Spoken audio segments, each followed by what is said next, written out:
Good afternoon. Good afternoon, everyone. Welcome. We're going to go ahead and call our regularly scheduled board meeting to order. It is Tuesday, February 11th, 2025, 5 p.m. We'll call our board meeting to order. Welcome to my board colleagues, Dr. Stubblefield, to all of our staff, and to all of our guests that are present. Welcome. Thanks for being here. If you do need language interpretation for tonight's meeting, we do have interpreters available. Please let one of our staff members know, and we'll make sure that we have an interpreter available for you. Si usted necesita un intérprete, tenemos intérpretes disponibles en esta tarde. Por favor, déjenos saber, díganle a un empleado y les podemos ayudar con interpretación en esta tarde. We'll go ahead and start our meeting. Again, thank you for joining us today. As we do at every board meeting, I'll read our board norms and protocols. We agree to respect differences of opinions in making decisions for the district, to follow best practices in managing the superintendent and the management of the board itself, to stay on task when conducting business for the district, including while at board meetings, to never surprise the superintendent or each other when conducting official business of the district, to read these norms at the beginning of each board meeting and at board workshops as a reminder of how to conduct our meetings, and to continually self-check to determine if we are following our norms when conducting district business. Again, thanks everyone for joining us today. It's great to see you all. And with that, Ms. Smith, roll call, please. Yolanda Clark. Yolanda Clark, present. Maxine Drew. Maxine Drew, present. Randy Lopez. Randy Lopez, present. Robert Mylan Jr. Robert Mylan Jr., present. Wanda Brownlee Page. Rachel Russell. Rachel Russell, present. Dr. Nguyen. Dr. Nguyen, present. Thank you. Thank you. Is there a motion to approve today's regular agenda? So moved. Second. Moved and seconded. Questions? Ms. Smith?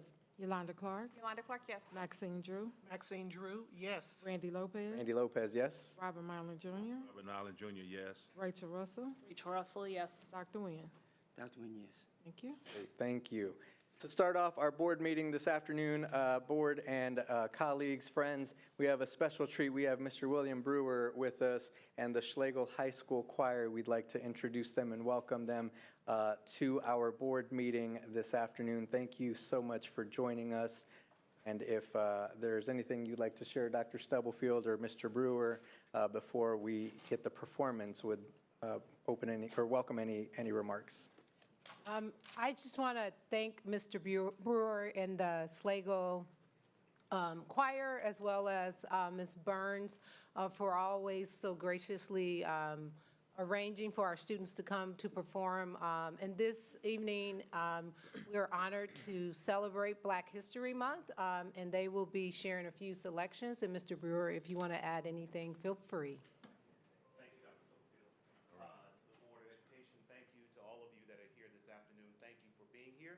My name is William Brewer, and this is the F.L. Schlegel High School Chamber Singers. This afternoon, we'll be presenting to you two selections. The first one is Lift Every Voice and Sing, also known as the Black National Anthem.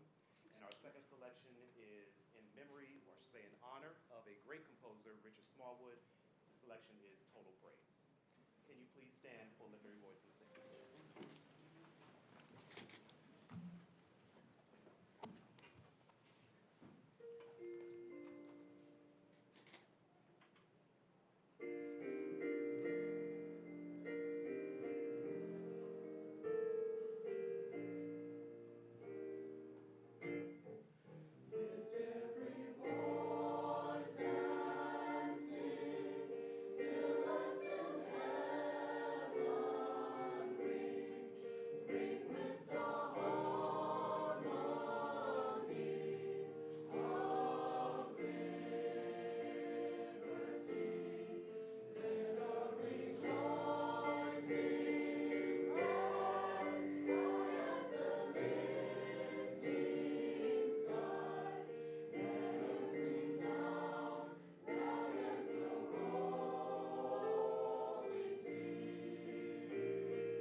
That was wonderful. Thank you, Mr. Brewer. Thank you to the Schlegel Scholars and to Principal Williams for sharing all of your gifts with us tonight as we celebrate Black History Month here at Kansas City, Kansas Public Schools. What an amazing show and display of your skills and just to honor our community and our schools and our scholars. So let's give it up again for Schlegel Stallions.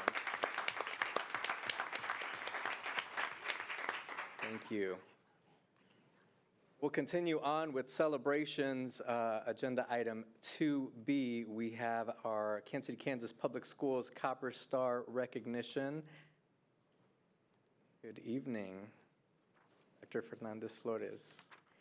Good evening, Board President Lopez, board members, and Dr. Stubblefield. I think I should have said buenas tardes, buenas noches. That threw me off for a little bit. I'm Dr. Danita Fernandez Flores, Executive Director of Diploma Plus College and Career Instructional Programs. It is my privilege to share an exciting recognition with you this evening. The Kansas Department of Education has awarded our school system the Copper Award for Individual Plans of Study, IPS, a distinction that reflects our district's commitment to preparing students for their futures. At Kansas City, Kansas Public Schools, individual plans of study are not just a requirement, they are a continuous student-centered process that begins in early childhood and extends through 12th grade. This journey helps students explore career pathways, develop essential skills, and set meaningful goals for their futures. While early exposure begins in the younger grades, our IPS process becomes more structured in 6th grade through the use of Zello, our IPS platform. The Diploma Plus College and Career Readiness team thoughtfully designs experiences, while our building level teams, including teachers, Diploma Plus liaisons, lead college and career coordinators, college and career facilitators, under the leadership of principals, bring these experiences to life. Their efforts ensure that every student's plan is personalized, intentional, and impactful. Although the Diploma Plus team provides the framework, it is our building administrators and teachers who drive this initiative with their dedication and student-centered approach. Their commitment is reflected in the data collected through our integrated platforms, which captures the meaningful progress students make. To earn this award, our diploma team compiled student data and evidence, completing a rigorous state evaluation rubric. And for that, I'd like to show appreciation for Lisa Martinez, Dr. Wright, and then previous to us, Dr. Bilba Irvin, who paved the way for where we are now.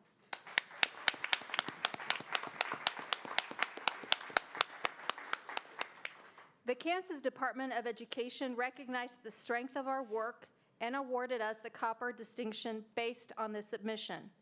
We're honored to accept this award on behalf of our incredible building teams whose dedication and passion make this achievement possible. As a reflection of their hard work, I would like to present the following certificates to our Executive Directors of Schools, Dr.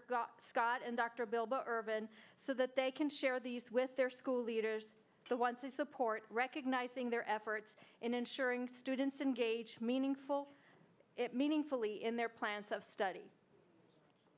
Our school leaders are here, so this is going to be fun.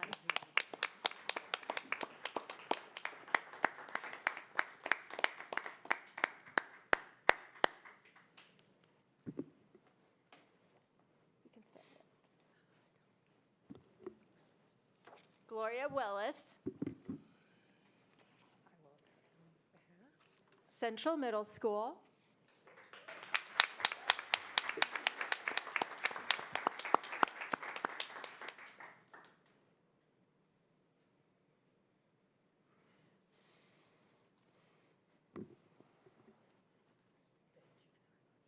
Argentine Middle School.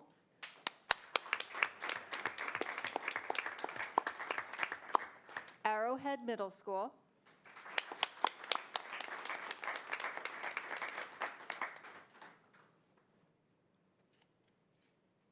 Carl B. Bruce Middle School.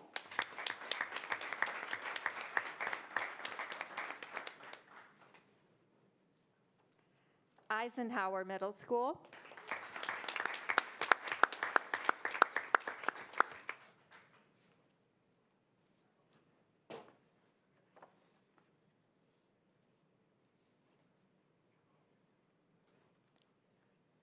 Rosedale Middle School.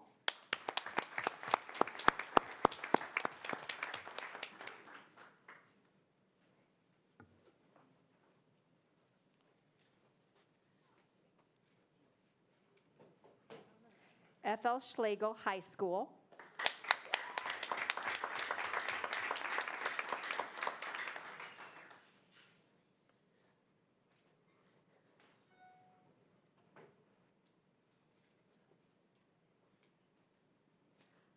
Washington High School.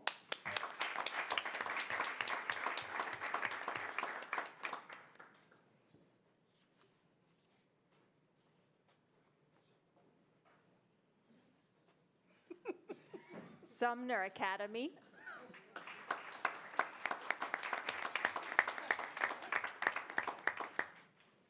Go Sabres!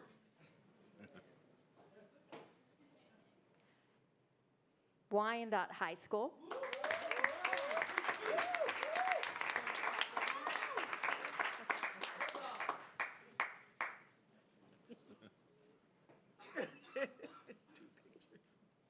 J.C. Harmon High School.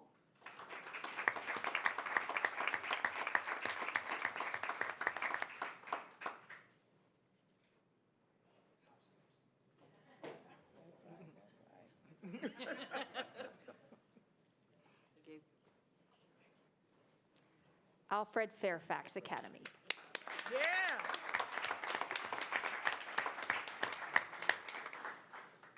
And all I have to say is that our student and services support team has raised the bar, and so we're hoping to meet them and bring a gold as well at some point.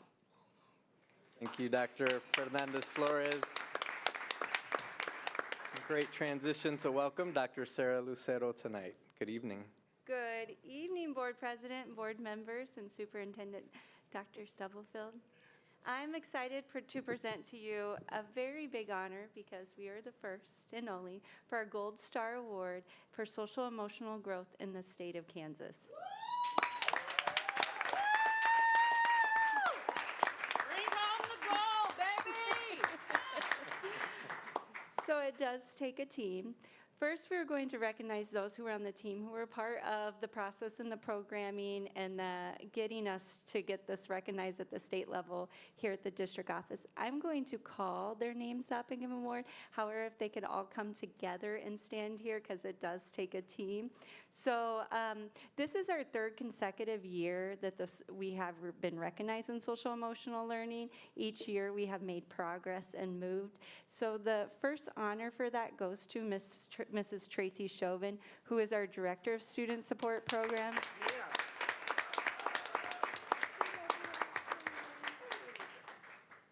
So she has been the one that has been leading this over the last 3 years, and in her honor, we all wore gold shoelaces because she has KCK gold shoes for this special occasion. So. Next, we have Mr. LaDerrick Collins, our Director of Alternative Learning Special Programs.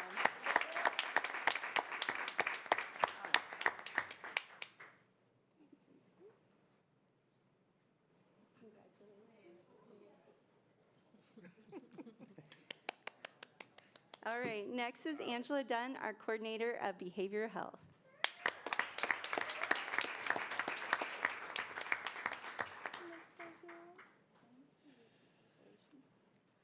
All right, and next we have Mrs. Naomi Talentino, our Coordinator of Attend to Achieve.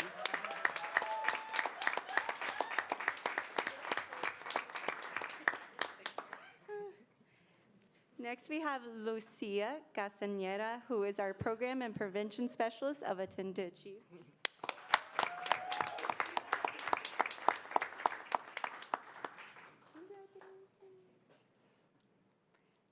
And on that, I would also like to recognize our school building leaders and our school building staff, our social workers, our counselors, our teachers. They're all part of the ones who make it happen day to day and on the front. So if we could give them a round of applause. Okay, and with that, I will end so we can take a picture. Thank you. Dr. Lucero, would you like this for the picture?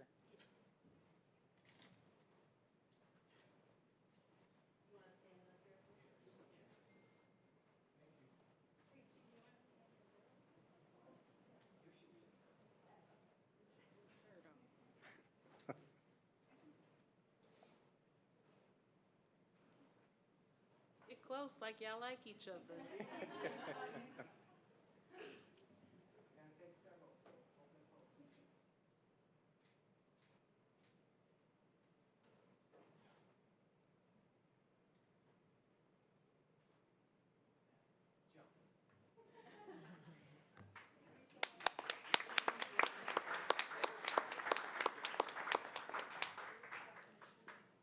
You can, did you give it to Dr. Nguyen? give it here. Thank you. And in addition, thank you, Dr. Lucero and team. Congratulations on being the first district to receive the Gold Star Award for this social emotional. So we are so proud of all the work that it takes to do this work. Congratulations to the entire team. There is a resolution that is being, that was held up by the team. Dr. Nguyen is holding it now. Dr. Nguyen? Right. Board and guest, we, Mrs. Brownlee Page, myself, were able to go Monday to the Senate as Pat Petty took a point of personal privilege and read the certificate. And it says, the Kansas Senate Tribute, be it hereby known to all that official recognition is extended Kansas City, Kansas Public Schools in recognition of this Social Emotional Growth Gold Star Award. And I won't read everything, but it is an honor to celebrate the dedicated educators, students, and staff who contribute to creating a supportive environment for social and emotional development in Kansas. And so we, on behalf of the school district, accepted for the district.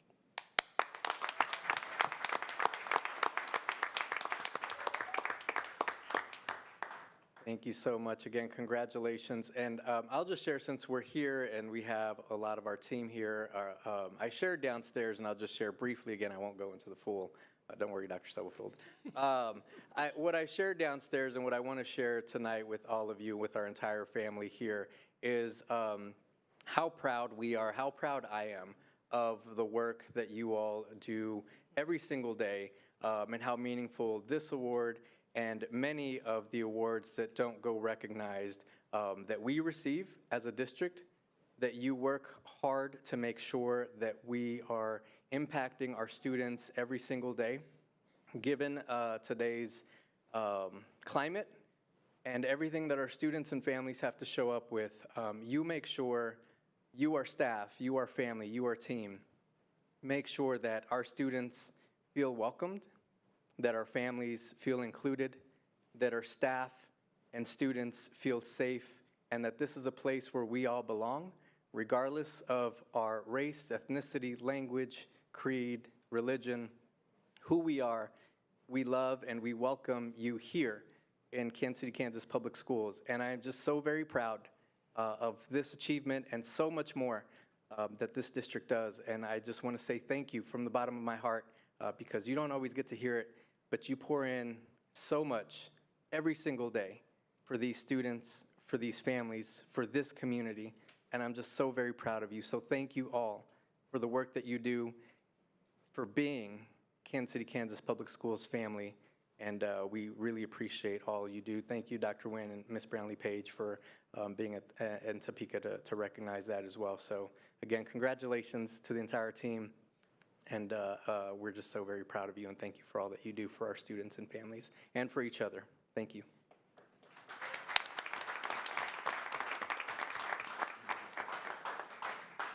Next, we have Dr. Jones, who has a special recognition today as well. Good evening, President Lopez, Vice President Russell, Board of Education, and to Dr. Stubblefield. It is my absolute pleasure to be here today to celebrate a teacher who exemplifies everything great about education, dedication, creativity, and a relentless commitment to students. Through the Toyota Teacher of the Quarter program in partnership with Legends Toyota, we are thrilled to recognize teachers who go above and beyond in shaping the minds and futures of their students. Today's honoree is not only an outstanding educator, but also a role model, mentor, advocate for students and colleagues, as well as a graduate of F.L. Schlegel High School. Oh yeah, just had to say that. Thanks to the generosity of Legends Toyota, we get to celebrate this incredible teacher in style. This well-deserved recognition includes a car for the weekend and a oh yeah, not everybody can ride in it, and a delightful plaza dinner. It's just a small, we have fun here in KCK. It's just a small token of appreciation for someone who gives so much of themselves every day.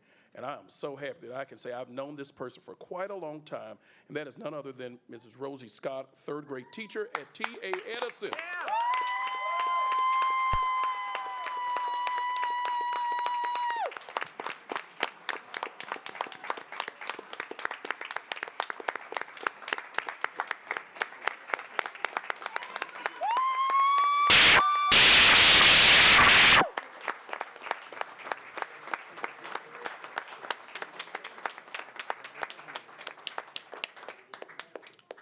The nomination that came in stated this: in her 14 years of teaching at T.A. Edison, I've had the privilege of witnessing her unwavering dedication, exceptional teaching proficiency, and profound impact on both students and colleagues alike. Mrs. Scott embodies the qualities of an outstanding educator. Her passion for teaching is tangible in every lesson, creating an engaging and rigorous learning environment that inspires students to excel. Through innovative instructional methods and a genuine concern for each student's academic growth and well-being, Mrs. Scott goes above and beyond to ensure that every individual achieves their fullest potential. In addition, Mrs. Scott's commitment to fostering inclusivity and diversity is commendable. She creates a welcoming and supportive environment where students from all backgrounds feel valued and respected. Her dedication to promoting equity and empathy not only enriches our school community, but also prepares our students to thrive in an increasingly diverse world. Mrs. Scott's leadership extends far beyond their own classroom walls. She is an invaluable asset to our school community. She readily collaborates with colleagues, shares best practices, and contributes to the collective improvement of our school.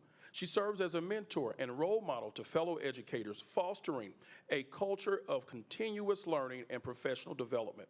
Rosie Scott embodies the qualities of an exceptional educator: passionate, dedicated, innovative, and compassionate.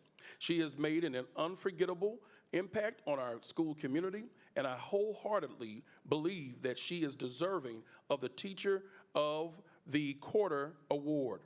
I'm confident that her continued contributions will inspire generations of students to reach for their true potential and make a positive difference in the world. Thank you for considering Mrs. Scott for this award. Cindy Kopp, Principal. Once again, congratulations to you, Mrs. Rosie Scott, Teacher of the Quarter.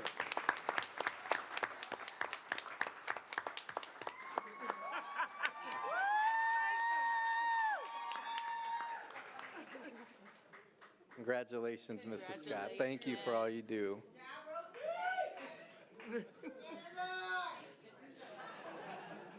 Thank you, Dr. Jones. All right, we will continue on with our agenda. Lots of fun and great things happening in our district. Continuing on with our agenda, next is our community comment portion. Again, just a reminder, everyone is welcome to give comment. Just sign up the Monday at noon before the board meeting with our board clerk. And again, you will have 3 minutes, state your name.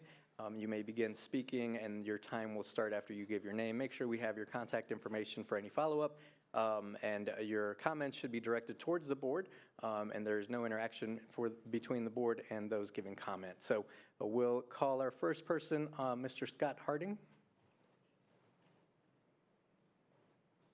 Okay, thank you. We will continue with our agenda. Next, board would entertain a motion to recess to executive session to discuss matters of non-elected personnel in order to protect the privacy interests of parties involved under COMA, to go in at 5:33 for 5 minutes to include Dr. Stubblefield, Mr. Goheen, Dr. Campbell, Mr. Lilly, and Dr. Jones. So moved. Second. And seconded. Questions? Ms. Smith. Yolanda Clark, Yolanda Clark, yes. Maxine Drew, Maxine Drew, yes. Randy Lopez. Randy, yes. Robert Mylan Jr., Robert Mylan Jr., yes. Wanda Brownlee Page, Wanda Brownlee Page, yes. Rachel Russell, Rachel Russell, yes. Dr. Nguyen. Thank you. Thank you.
discuss matters of non-elected personnel in order to protect the privacy interests of parties involved under coma, to include Dr. Stubblefield, Mr. Goheen, Mr. Lilly, Dr. Jones, and Dr. Campbell for 10 minutes going in at 5:41.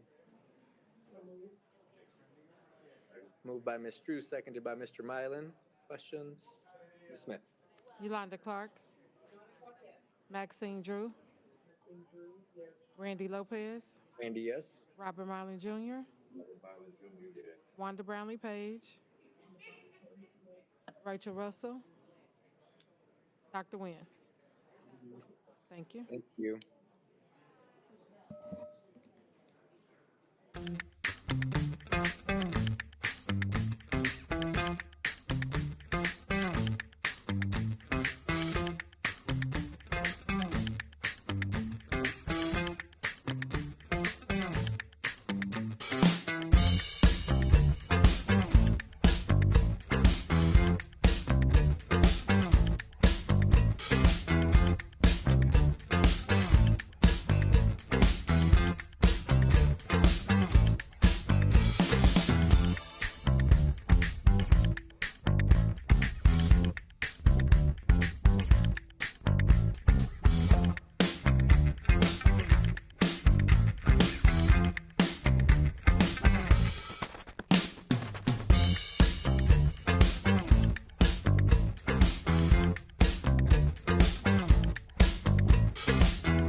Okay. Motion to return to open session, please. So moved. Second. Moved and seconded. Questions? Ms. Smith? Yolanda Clark, Yolanda Clark, yes. Maxine Drew, Maxine Drew, yes. Randy Lopez, Randy, yes. Robert Mylan Jr., Marlon Jr., yes. Wanda Brownlee Page, Wanda Brownlee Page, yes. Rachel Russell, Rachel Russell, yes. Dr. Nguyen. Dr. Nguyen, yes. Thank you. Next, board, we are on to item number 5, the consent agenda. Is there a motion to approve tonight's consent agenda? So moved. Second. Moved and seconded. Any questions or discussion? Hearing none. Ms. Smith? Yolanda Clark, Yolanda Clark, yes. Maxine Drew, Maxine Drew, yes. Randy Lopez, Randy, yes. Robert Mylan Jr., Marlon Jr., yes. Wanda Brownlee Page, Wanda Brownlee Page, yes. Rachel Russell, Rachel Russell, yes. Dr. Nguyen. Dr. Nguyen, yes. Thank you. All right. So moving on, we are at agenda item 6A on our agenda board. First up, we do have our audit. So I will pass this on to Dr. Stubblefield and to Ms. Tracy Kaiser, who is coming to the podium. Good evening. Good evening. I will hand it off to Ms. Kaiser. This is just the annual report of the audit. It is a little later this year for different reasons, but we just wanted to make sure the board had the information. You have it in front of you. This is a reminder that there's no action needed. We report out, and if you have questions, we'll definitely, if we can't answer them tonight, we'll definitely get that information back to you. Yes, good evening. I did want to point out, I looked today, AGH has been our auditor for the past 5 years now, so time has gone really fast. They've been a great partner to work with, and so Mr. Jason Moses is here to present on the audit. You should all have hard copies, and then we'll open it up. If you have any questions, we can answer. Thank you. Thank you.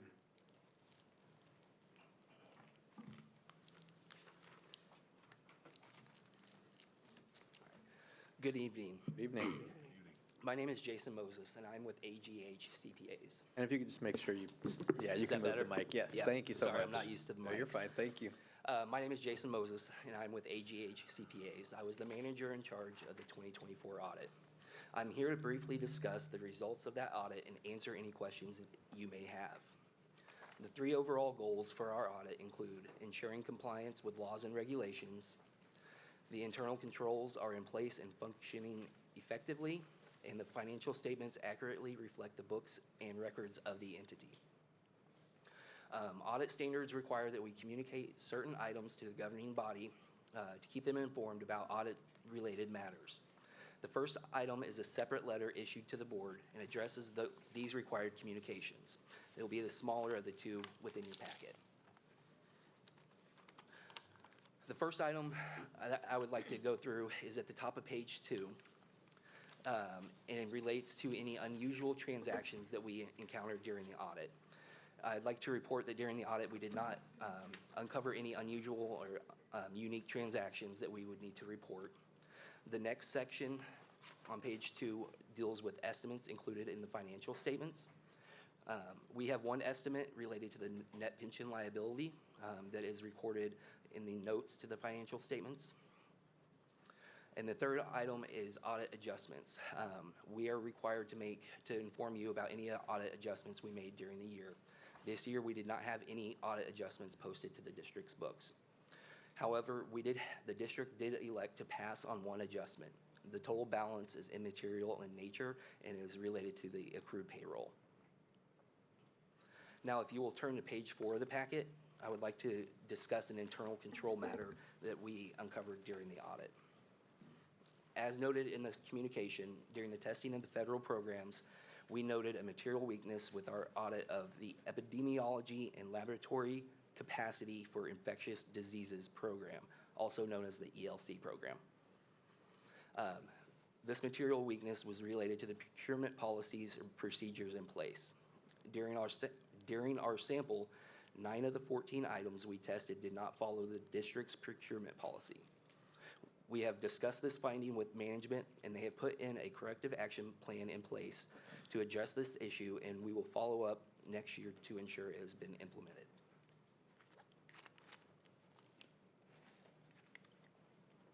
Next are the financial statements, which include our auditor's report, and this will be the bigger of the 2 packets. The auditor's report, includes standards that we use for the audit, in the opinion that we issued. Our opinion is on pages 1 through 3 in the financial statements. We issued an unmodified opinion under the regulatory basis of accounting. This is the highest and the best opinion the district can receive and speaks highly of the financial management of the district. The last part I wanted to address is the district's schedule of expenditures of federal awards. And this begins on page 43 of the financial statements. Since the district expended more than $750,000 in federal awards, it is required that the district receive a special audit over those expenditures. As auditors, we perform what is called a single audit. This audit ensures compliance and over grant requirements. The best page to reference for the summary of the single audit would be page 45. For 2024, the grants that we audited included Title I, ELC, and the Education Stabilization Fund. As mentioned earlier, the district received a material weakness related to the ELC procurement controls for not being followed. The district has a corrective action plan in place to address this weakness.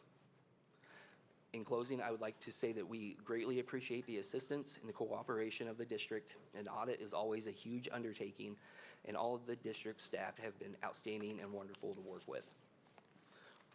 Thank you for your time this evening, and I am available for any questions that you may have. Thank you so much for the information. Having just gone through an audit at my place of employment, I just want to thank the staff that helped to prepare this and make sure to work with you all to make sure that everything was completed. I know how much work it is, and a lot of information in my organization is not quite as large as this one. So thank you to everyone who helped to make sure that we had the audit completed, and to have an unmodified opinion, I think is great for the district, and so appreciate the information. We'll open up for any questions from board members. I do have one question, and I think you covered it. I just want to make sure that I'm not missing anything. Based upon the audit, there were no action items. Am I missing? So there was one federal finding. Okay. It's the material weakness related to the procurement policies. Okay. There is a corrective action plan that the finance team has developed and have already put in place. They would be able to answer more specifics on that, Okay. but they have already taken action to that. Okay, thank you. Yes, Ms. Russell. Just as a follow-up to that question, can you describe to me so you said there's an action plan in place, and then you said next year you will come back and look to make sure. Yes. What does that process look like when you come back to observe the books again? So we will follow up on any federal finding the following year. Can you speak in the microphone? Yeah, sorry about that. We follow up on all federal findings the following year.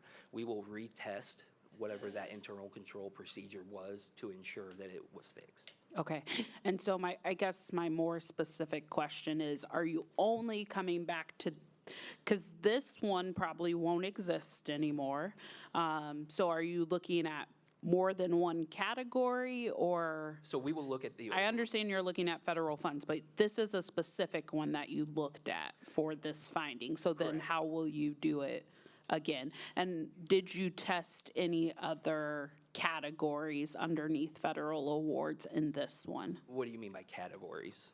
Because this is health services, Yes. correct? So we audited 3 separate programs this year. Title I grants to local education agencies. And so what you're saying is Title I grants did not have the same finding as this? Each federal program will have their own requirements. I can't recall specifically which program has which requirements, but we test. But across the district, the finding around getting more than one invoice is across the district regardless of programs? Correct. That's what we encountered. So I guess I'm trying to get to, if Title I had this same issue, how would I know that here? It wouldn't be noted here. We did not uncover any issues during the title testing. It was just specifically related to the ELC program. Okay. And I think, Ms. Russell, to clarify, although it was found with that one particular program, the corrective action is, we need to look, it doesn't mean that other areas had it, it just means make sure other areas don't have it. We did note it with this. So it could have been an isolated incident, or there may be a potential that it was somewhere else. When they come back, they'll be specifically looking for this in whatever programs they evaluate that has that component. And that's what. Yes, that is correct. Sorry about that. No, that's fine. And I don't speak money all the time, so No, you're fine. she got it. Thank you. Thank you. Additional questions? Hearing none, motion to accept the audit financial statements for fiscal year ending June 30th, 2024. So moved. Second. Moved and seconded. Questions or discussion? Thank you. Ms. Smith? Yolanda Clark, Yolanda Clark, yes. Maxine Drew, Maxine Drew, yes. Randy Lopez. Randy Lopez, yes. Robert Ryland Jr., Allen Jr., yes. Wanda Brownlee Page, Wanda Brownlee Page, yes. Rachel Russell, Rachel Russell, yes. Dr. Nguyen. Dr. Nguyen, yes. Thank you. Again, thank you so much to the team and to our staff for putting together the audit. Next agenda item, Board 6B. It is recommended that the Kansas City, Kansas Board of Education accept the low bids for labor totaling $951,775 from two contractors, as noted in the memo submitted by Mr. Wayne Carell, Mr. Steve Lilly, and is recommended by Dr. Anna Stubblefield. So moved. Second. Moved and seconded. Any questions? Ms. Smith?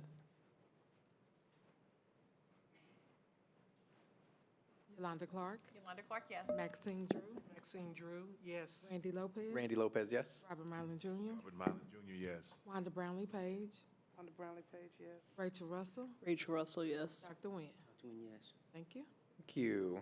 Next agenda item, Board 7A. This is an informational item only. No action is being asked of us tonight, but there is information here. If you have any questions on this item, this is the Carnegie Learning Curriculum for Algebra 1, Geometry, and Algebra 2.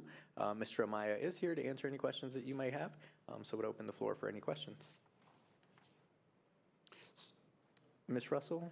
I think then you can go Ms. first. You Ms. go Clark? first. I just want to make sure, because I'm trying to connect dots. So right now at the schools, it's been advertised that parents can come out. I think it's Thursday at some of the schools. This, I want to make sure this is connecting. It was today. It's today? It was today. There's other ones at individual schools, right? No, so there is two opportunities today Okay. and the next board meeting. We have another opportunity for parents to come preview the materials, yeah. Okay. All right, I'm going to double check what I'm thinking about. Okay. Thank you. Ms. Russell? Blind dots. I knew she was going to ask my question. That was my question. Okay. Any additional questions? Yes, I'm sorry, Ms. Brownlee Page. Thank you. I'm gonna ask what I always ask you. What can we do to help? Speak into the mic. You're having a meeting. Speak into the mic, Wanda. Thank you. You're having a meeting to get them to come out and check out the system. But does the program offer anything? Because we got kids in algebra and they're still struggling to do some other things. So what remedial help can we provide for parents to help their kids? So in particular with this curriculum, they offer Math Stream, and that is an interactive, adapted video program that supports and teaches concepts related to the curriculum as kids are moving through it. They can access that at any time, anywhere. And as always, we're here to help community members access that material as well. That's good, but what if I'm a grandparent and I'm trying to help my kid and I can't do the video thing? Now, it might sound crazy, but we got a lot of aunties, uncles, grandparents trying to help. What can you offer them? Yeah, so again, we would lean into tutoring opportunities at the building and then supporting however we can. If you give us specific information with parents that are struggling, we'd be happy to come out and work with them and help them access those materials or access the tutoring opportunities those materials offer so that they can watch those videos and work with students. Okay, but again, I'm just asking because I get asked this all the time. We're spending a lot of money. I'm not saying we shouldn't buy the programs, but what can we offer parents to help them, whether it's grandparents, auntie, whomever is working with them? They may need some extra help. And the general things, I get. Yeah. But if I'm not a techie person, then how are you gonna help me? I need some help. Show me how, I wanna help my baby. I wanna be a part of that. So it would help sometimes if you could include that. I Okay. would appreciate it. Thank you for the Thank feedback, you. yeah. Thank you, Ms. Brownlee Page. Any additional questions on this item? I just want Ms. to close. Clark. Thank you, Mr. Maya. Yeah, I ma'am. did, so what I was confusing is all of the schools posted separately, and I was confusing that they were inviting them here on the 11th and the 27th. So thank you. Yes, ma'am. All right. This item will come back before the board for potential action. Thank you, Mr. Amaya. If you do have additional questions, please submit those to Dr. Stubblefield in the meantime. All right, next we are on board policy, and we've got several policies to run through, so I will kick it off to Mr. Goheen. Okay, the first couple policies we'll have, and we'll just go through these, I think, one at a time, are the ones that are up for third read, which would be final approval unless the board has changes to make to the policies. The first one is policy CJ, consultants. And this policy, between the second and the third read, the change that was added is the last sentence, which is in red on the draft that's in front of the board, which says contract renewals with consultants shall be dependent on a minimum 90% performance based on the district evaluation tool.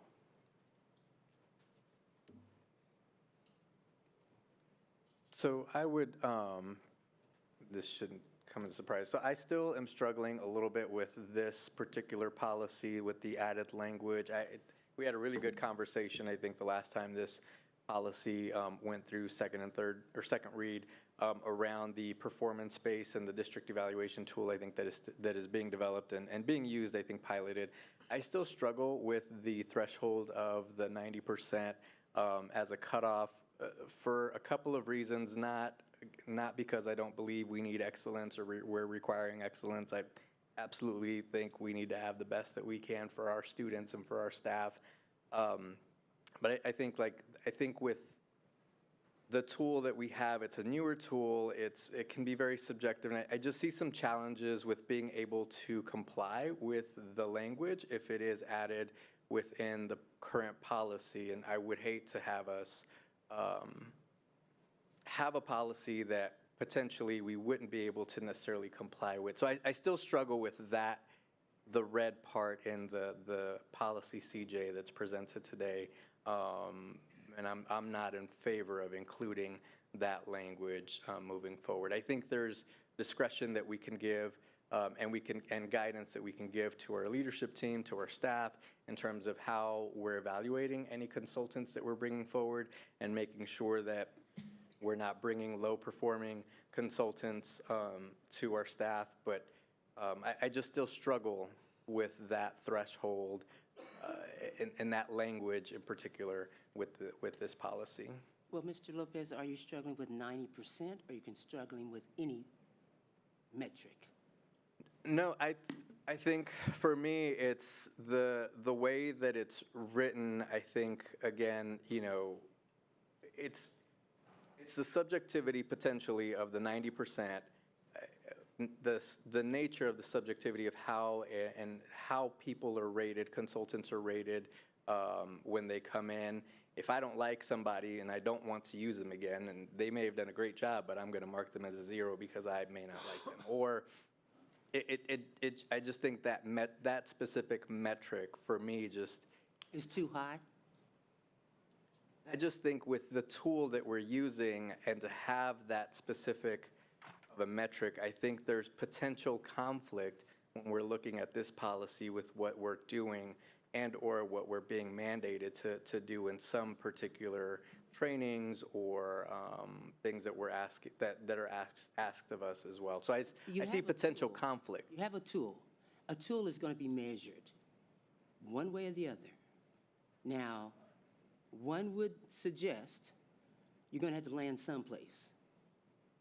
Now, if one person doesn't like you, you're not going to skew the whole 300 people evaluation. If you do, you have a rotten tool. But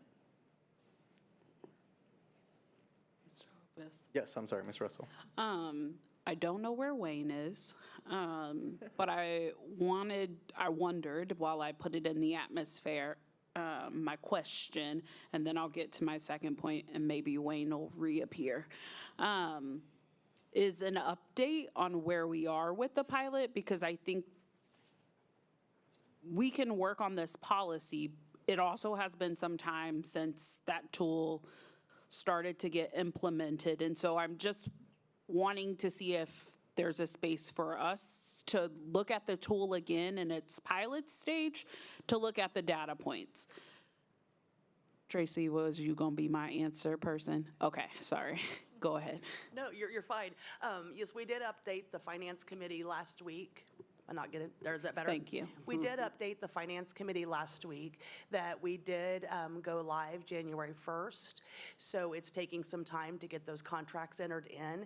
And as we go, we'd be able to have more information on that. But yes, we can get you, now that we have a couple of different companies in there, maybe not necessarily consultants, but we do have contracts, then we can get that information so you can see a little bit better live example. Okay, I appreciate that. I don't know that I want to see it right now in real time. I think the best, in my head, what works best for me is either quarterly data or at the June 30th mark, we're looking at the data from the tool, because I think it's going to make it easier to compare in the future. Whereas if we do it now, it's just saying we took from January 1 to February whatever. And maybe in my mind that doesn't work, but I'm just trying to think of what's the comparative data point that we could use at a later time. My second point that I wanted to maybe address and come off Dr. Nguyen and Mr. Lopez's thoughts is, what about language that has some type of consideration if there is something less than 90%? Not a complete, like, we're done, but something where internally or we as the board are evaluating the service, because I do think the subjectivity of the current number, and even if we say, so we have convocation, 4,000 staff members, 2,500 could have thought he was the best thing since sliced bread. 1,500 thought, he was all right, but I also have a bias about loud, obnoxious things, or the subjectivity is still there. It was still great, but then you have 2,500 said this, 1,500 said this. They weren't horrible. And I think that just exists. And I think, Dr. Nguyen, you also can relate to this, and the students in your class are like, she's great, she's horrible. Like, there are difference of opinions when you have so many people giving feedback. And so I think I don't think it's getting rid of it. That's my opinion. I don't think we're completely stepping away from the evaluation of consultants, but I think there should be some type of caveat. And I'm not saying just creating a loop anytime, but like, what if it's after two less than 90%? I'm just trying to find the meat in the middle so that we're just not cutting people off the initial time that they get bad reviews, essentially. So, just my thoughts. Sorry, Wayne. No, that's fine. I'm sorry I left. It's Wayne. He appeared. I apologize. Okay, so, you mentioned so many other people, the group attendees to whatever. They aren't the stakeholders. The stakeholders are mentioned when the contract is submitted, and those are the ones that are going to get the survey, okay? One of the weaknesses that we had talked about in our operations meeting is that people could overscore them just to keep them. And it's like, I don't know how to get around that if it's at all possible. So there would only be stakeholders scoring, not group attendees, groups of attendees going to the meetings, because I don't have their email addresses. I don't have anything like that. The surveys are sent to the email addresses that are provided to me. So walk me back a little bit, because I thought we had a conversation about, so we hear many times PDs is not people's favorite. Some versions of PDs or consultants are not people's favorite. I thought we discussed at that time that folks who attended that PD would be able to have feedback into whether or not we utilize them. Whoever submits the agreement, you know, I ask for. They're the stakeholder. Whoever the stakeholders are that they want to score the performance of the consultant or the speaker. So so the board gets the consultant thing. It says responsible parties. That's who the stakeholders are? Yeah, whoever's identified when the contract is submitted. Yeah, there's a JOT form. You've dealt with the JOT forms before. There's a place in there where they can put stakeholders. And that's who will get the surveys, and that's who will score. So it's essentially district administrators who are the stakeholders. Whoever's identified, yeah, they'll get the surveys from gatekeeper. So Wayne, if the district administrator wanted to share it with, because this is new to all of us, if they wanted to, can they share it with another group? Like if you pass it to them, is there an option for them to, they rate it, but they also can share it out with those who were receiving the information? Yeah, I mean, like the link. Yes. Could go to JOT form where they could add stakeholders if they wanted to, yes. So that layer, like for the business office, they'll send it to whoever is the responsible party, but Wayne just said they can share the link, and we could definitely possibly do that. We just would have to make sure that's a part of it. Yeah, I need email addresses. Right, so if I'm planning something and I'm inviting somebody, I typically will have their email addresses. So instead of creating more work for you, my responsibility would be to send it out to those who are on the invite. Yeah. So we could do that. Or you could upload an Excel sheet with everybody. Whatever, yeah, whichever one is easier, okay.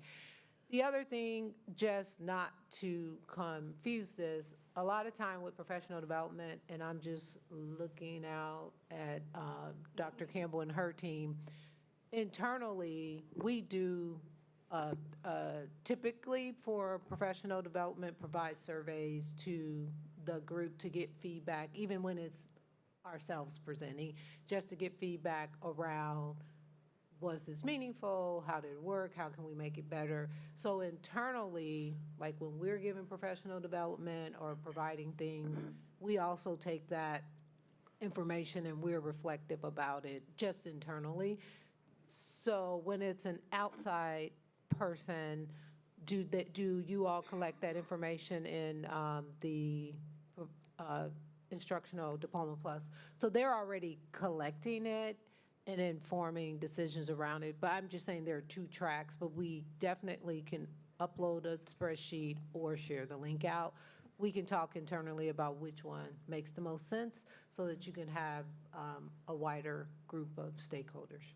Well, let me comment on what you just said, and maybe next time when you can address some of your comments to this direction too, because you look like you're only talking that side. I was looking over there. I'm talking about here. When we asked before, you said you did not have evaluations. So now, I'm hearing contradiction, but Yeah, two things can be true. I said Wayne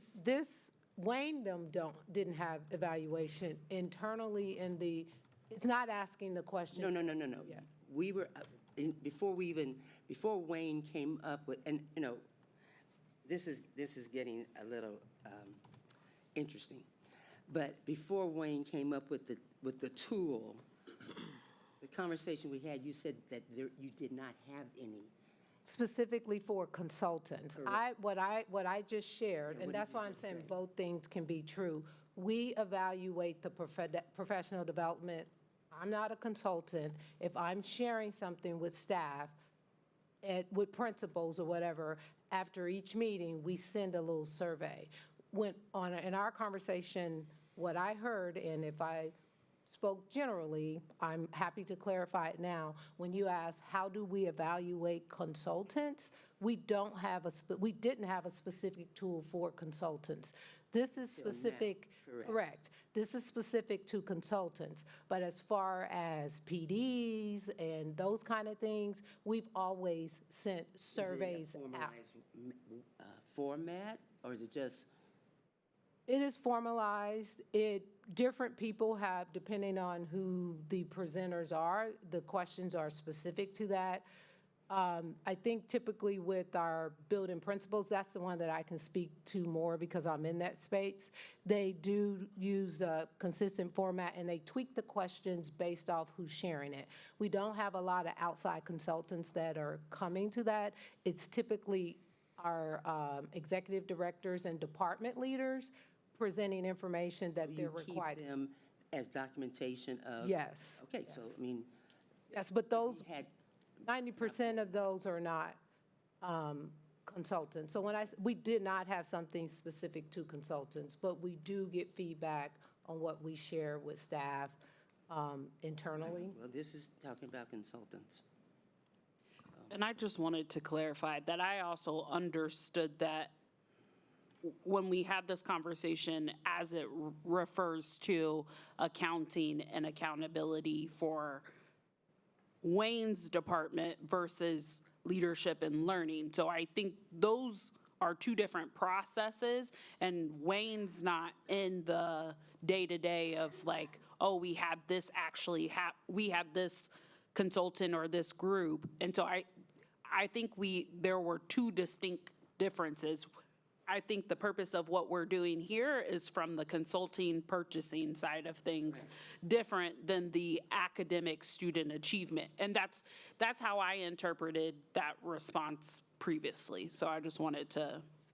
And the only reason I was making the point, because Wayne was saying the stakeholder was the administrator, I just wanted to be clear, if we forwarded on to those additional stakeholders, we already had a system. So that's why I said internally we need to talk about that, because what could happen if I get two things, one of them may not get done, right? So I may be like, I just did this, so I'm not going to do this. So as we're thinking about how it's shared out, that's what we need to talk about internally if we're going to like streamline it and actually give valuable feedback.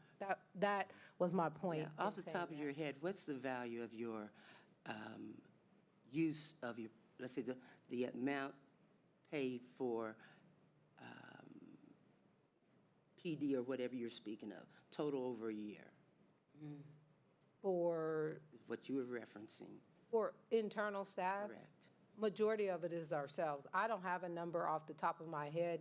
Typically, when we're bringing people in, there is in partnership or it's a contracted services that's required. So we have committed to doing restorative justice. I don't have that number off the top of my head.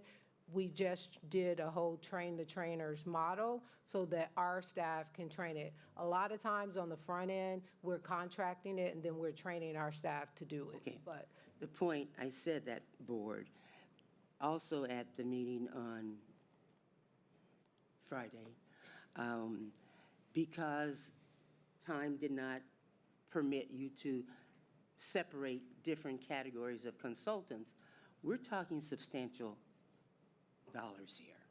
When you group all the consultants together, you're talking substantial dollars. So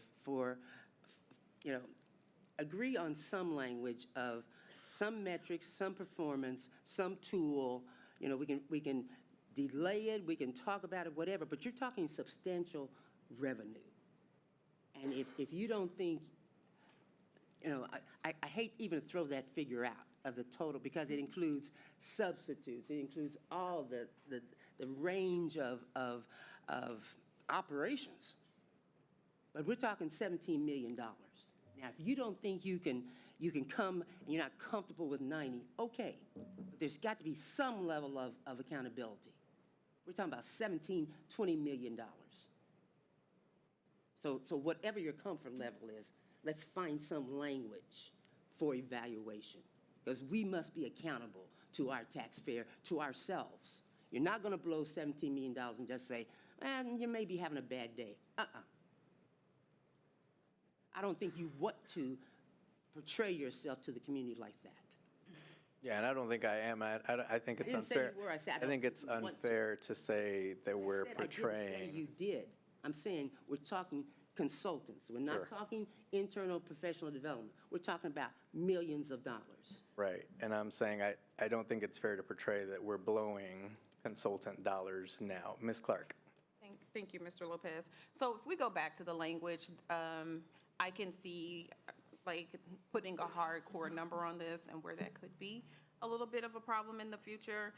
I'm thinking about shall take in consideration. So contract renewals with consultants shall take in consideration performance based on district evaluation tool, or we can put something in place that says contract renewals with consultants shall score, minimum of 90%, and or take in consideration the evaluation tool so it's not 100% solely based upon the 90%.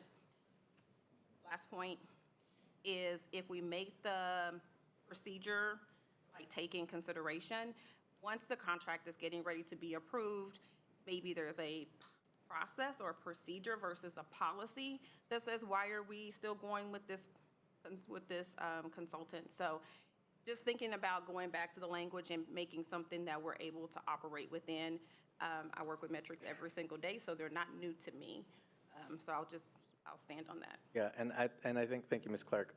I think, so that we're not up here wordsmithing, I think a policy, maybe that's, and I'm not against putting some type of language that helps us to identify, to make sure we're having, that the work that we're getting from consultants is good quality and that there's somebody that we want to use.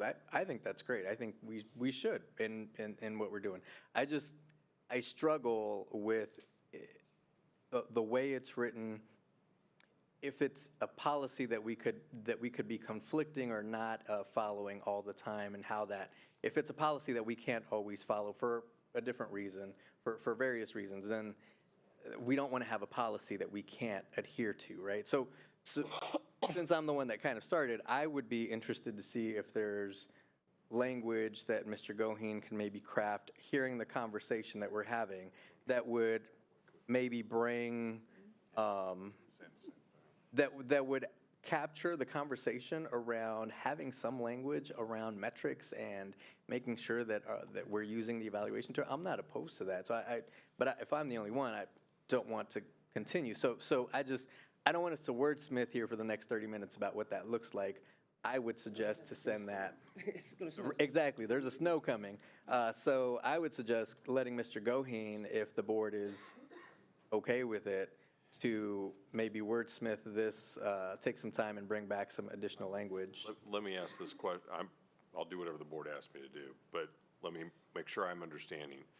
The board's okay with there being a performance-based evaluation tool that reviews consultants and that would be considered before any contract renewal for consultant would take place. Am I hearing that right? I want to make sure if I'm going to craft something, I don't craft something. I would agree. Yeah, I would agree. So Yeah. that at a minimum, everybody's in agreement on. The issue seems to be, and again, I don't want to misspeak, but I want to make sure if I'm going back to try and craft something, what that level of performance is, or how that's reported, or how much that weighs in the decision to do the renewal. Correct. And I think Dr. Nguyen alluded to it, that yes, it's 17 mil. I think people also think of consultants currently as just like people we're contracting services for to come and speak or something. You brought up that you didn't get to it at the finance meeting, that there are different categories of consultants. And I think He got to it, he wasn't able to separate them out. We got the total list. So you got the total list. Okay. I didn't see it in the finance category on the featured meeting thing, so maybe I overlooked it. It's an attachment. Okay. And so my thought. There's a variety of consultants. We have spent $20,000 on a tool, correct? 6,000, Oh, 6,000. 6,000 for this. Okay. It's an Amount. add-on to an existing contracts Yeah. management software. And so my thought, going back to the tool, is that is the tool currently broke down by the variety, or is it just overall? And then I'm gonna bring back up my concern that we're like trying to put the cart before the horse, because this tool, based on what I'm also hearing, only has 1 month of, maybe not even 1 month of the actual contracts. And so I'm just getting concerned about creating a policy. I'm fully in agreement with the policy, but we have no data to support the tool currently as it stands. This entire board, we've seen what it potentially could look like. And so I just don't want us to run too fast. I think there's still time to make something able to be implemented by July 1 for the next school year, but I still stand by, I want to see the tangible way in which we're ranking something before I say this is what the metrics are, for sure. So, Ms. Brownlee-Page. Whatever we do, I would like to see us be fair, because there are people who live in this city, this county, who don't get the opportunities that others get, who complain all the time. We pay taxes. We feel that we're just as good as some of the people you're bringing in. They just are beginning to get an opportunity that they often get left out, and open it up so everybody has a fair shake. Now, that's my biggest concern, because a lot of times it's subjective. Your friend, your cousin, my niece, my brother, you get in. and so that is also the problem that we're going to face here, because lack of experience and experience, which one is better? So someone who maybe just started out versus someone who's been talking to people for forever, what I'm saying is that I'm just saying, it's too much buddy, friend, because you're saying, oh, that wouldn't be subjective. We got to figure it out, but we do leave people out. They go through all this process only to be left out. That's all I'm saying. Let's give everybody a fair shake. But just because you're local, and I will say this, just because you're local or a member of a marginalized group does not mean that you are the best option. I still want them to have a chance. Around here, you don't always get a chance. Okay. And no, it shouldn't be based on race. You want the Race, where are you from? A lot of people of color have been left out. They never even got a chance. And where did you get that factual fact I grew from? up here. I saw that here. But where can I find that in the data that says that black people of color have been left? Look at who got the contract and count them if we're going to use numbers. Okay. It's a whole, it's more than this. I'm just saying give people I a chance. digress. So I think we've heard some good conversation around, I think there's appetite, to answer your question, Mr. Goheen, around crafting some language around the policy for accountability metrics using this evaluation tool. Do you have enough to be able to, and Wayne, I saw you raise your hand if there was something you wanted to add. I didn't want to ignore you, Mr. okay. Correll, but I just want to make sure, Mr. Goheen, I just want to make sure that you have what you need to work through crafting some language to help us with this. This is an example of the survey that, goes out. There's primary dimensions, and these are things I came up with. And so I can send these all to Greg and see if, he wants to work with those. So content quality, and then I have sub-dimensions to the content quality. These are all part of the survey that people go in and they score. Engagement, professionalism, I know that you all are interested too on impact on student outcomes and scoring. So, the questions are asked and then feedback and value. So I tried to keep it limited to like 4 or 5 with some sub-dimensions to it. So it only takes them a couple of minutes to fill out the survey so people don't lose interest and do it. But I'll send those to Greg and let him take a look at it and see if he wants to include anything like that in it. Thank you, Mr. Correll. So, Mr. Goheen, do you have, and board, again, I saw heads shaking with consensus around having Greg move forward with crafting some language for policy CJ to bring back.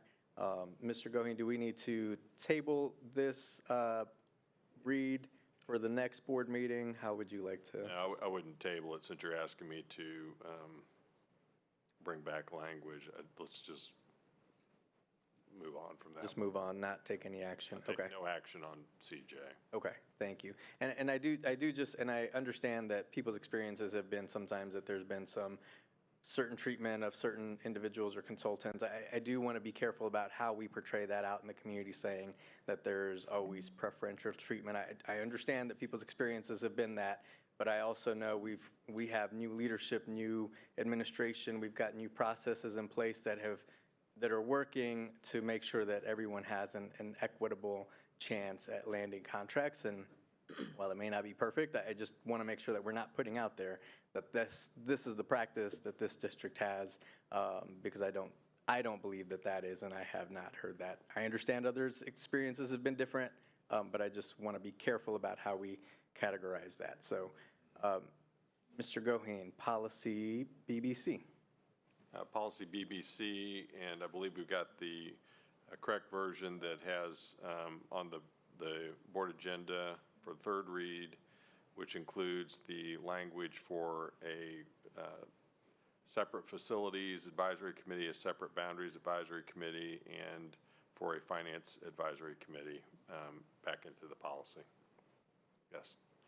So I was just going to note that we also discussed at the board retreat removing from policy specific titles of individual job That's correct. I left this on as what the third read is because from the board retreat. So if you want to approve it for third and final read, so it would be adopted policy, you could approve it with that change being made. So the change that Ms. Russell is commenting on at the board retreat, there was a discussion about instead of having, for example, on the Boundary Advisory Committee, Chief Operations Officer, Executive Director of Operations, that those two positions would be superintendent or designee, so that if the position titles change, we wouldn't have to go back and change the actual policy. So you can make the motion as is or make the motion to include that change or reference, and we'll make that before it goes into the final policy. So I will make the motion to approve for the third read policy BBC with the recommended changes.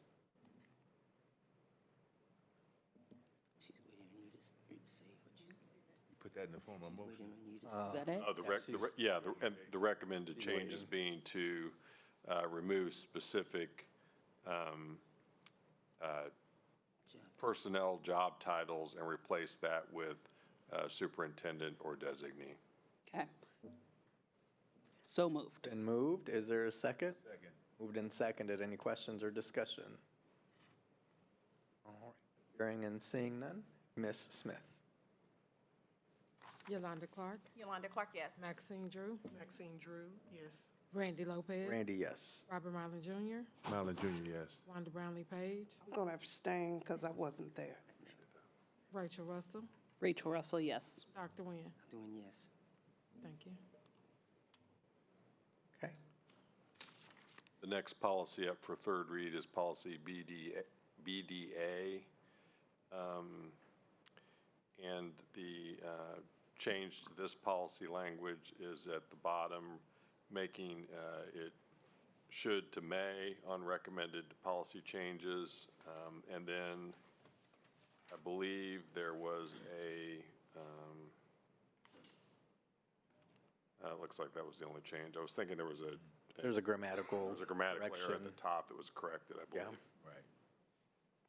On page 1 under historical policy files, first sentence. Yes, that's correct. So move. Second. Moved and seconded to accept for third read, any questions or discussion? Ms. Smith?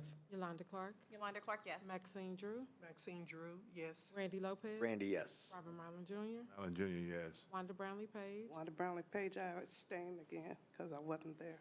Rachel Russell, Rachel Russell, yes. Dr. Nguyen. Doing yes. Thank you. Carries, thank you.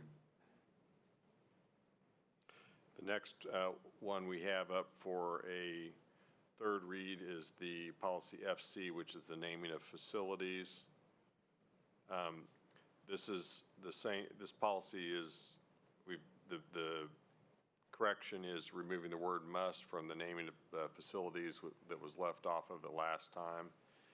There was some discussion at the retreat, but I did not think we had consensus on it, so I did not make the change as to whether we wanted to continue this as an automatic movement on requests, or if we wanted to have some discretion before a naming committee would be configured. But I left it as was for the third read with the change to the must. I make a motion, we accept the change. The shall and the must. There's a motion. Is there a second? I seconded. Motion and seconded. Any questions or discussion? Ms. Russell or Ms. Clark? We're thinking back on the retreat and the conversation from the retreat with this policy.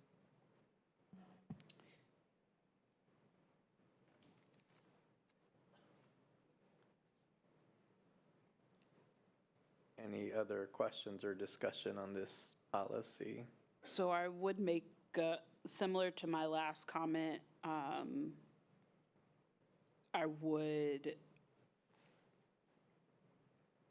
the names of staff need to be adjusted in this one as well, but also, would the board be willing to table this until I can go back to my notes? Because I think the conversation led us to ultimately, I felt like the consensus that we got to was that the board would review the applications, because now we have the format in order to get all of the information prior to it going to the committee. But off the top of my head, I don't have that with me right now. And I think you can table, but that's what I recall as well, is that because we have put the process in for people to fill out an application, for lack of a better word, that we would leave it as is, but remove the specific titles to superintendent designee. But it's up to you. Yeah, because what I think we came to was that once the application went through, the full board would get it, and then the full board would designate whether or not the committee does further investigation, because we have it. That is correct. Yep, we had a lot of conversation that day, and I needed that memory jogger. No, I think that was the conversation, and I think the two issues were whether you wanted it to go to the full board first to be referred to the committee, or whether you wanted to, which is what the old policy said. Yes. Or whether you wanted to stick with the changes that were made for the third read, and that change was to have it go directly to the committee for determination before it's recommended or not to the board. So it doesn't matter how you do it, but I did not leave the retreat with the sense that there was consensus on that, so I did not change it because I didn't think that was right to do. That's fine. That's right, Aaron. So to go back to how the policy used to read. Well, there are other changes made to the policy, but the specific policy change that was made, that was up for third read, that was again discussed at the retreat as to whether we wanted to continue that, was the way it formally read, any request for a name change first came to the board as a whole, and the board would then make a decision on whether or not to send that requested name change to the committee or not. The way it is worded now for third read is different than that prior policy, and the way it's written for third read now would automatically send it to committee without coming to the board first for consideration, within the committee just making a recommendation one way or the other to the board. So the specific area that we're talking about is renaming, section one, renaming facilities. And I think, if I understand, or what would I need to do now to change that back? Well, right now you've got a motion to Okay. approve it as presented for third read, and I believe there was a second. So I don't know if there's anything you can do right now. We would have to call the vote. You have to call the vote, and wherever then- it lands. Then if it lands, we can always bring it back another policy change at a later point. But could we also make a substitute motion or amend the motion? No. To just edit this one paragraph, because I think we're in agreement with everything else on this document. So I guess we call the question and then we make a motion. Yeah, I think the cleanest way at this point, unless the person making the motion and the person who made the second are willing to withdraw it, is just vote it up or down. Okay. And then if you've got another motion, make it. So we can either move forward with the current motion as is, we can withdraw the motion, change, and make a different motion to change the language. I would suggest to call the vote and then we can make changes thereafter. All right, so there is a motion and a second to approve for third read, except for third read, the policy as is presented to the board. Ms. Russell. Nope, never mind, I'll put, because, never mind. Just to be clear, though, if this motion does not pass, right now, what is in place is the policy that says it has to come before the board. So really what we're talking about, and that's the policy that is in place. So if the vote were to be a no, then this new policy would not go into place that says it has to go before the committee. Got it? Correct. Okay, thank you. So can I also, but as Greg, and this is me just saying, but as Greg stated, there are other things within this policy, i.e. the mascot changes, communications, all of that is within this policy too. Right. And so if we're just wanting to change the renaming facilities part, we still need those other parts to be implemented within the policy. Because the current policy doesn't include all of those pieces. Right, I mean,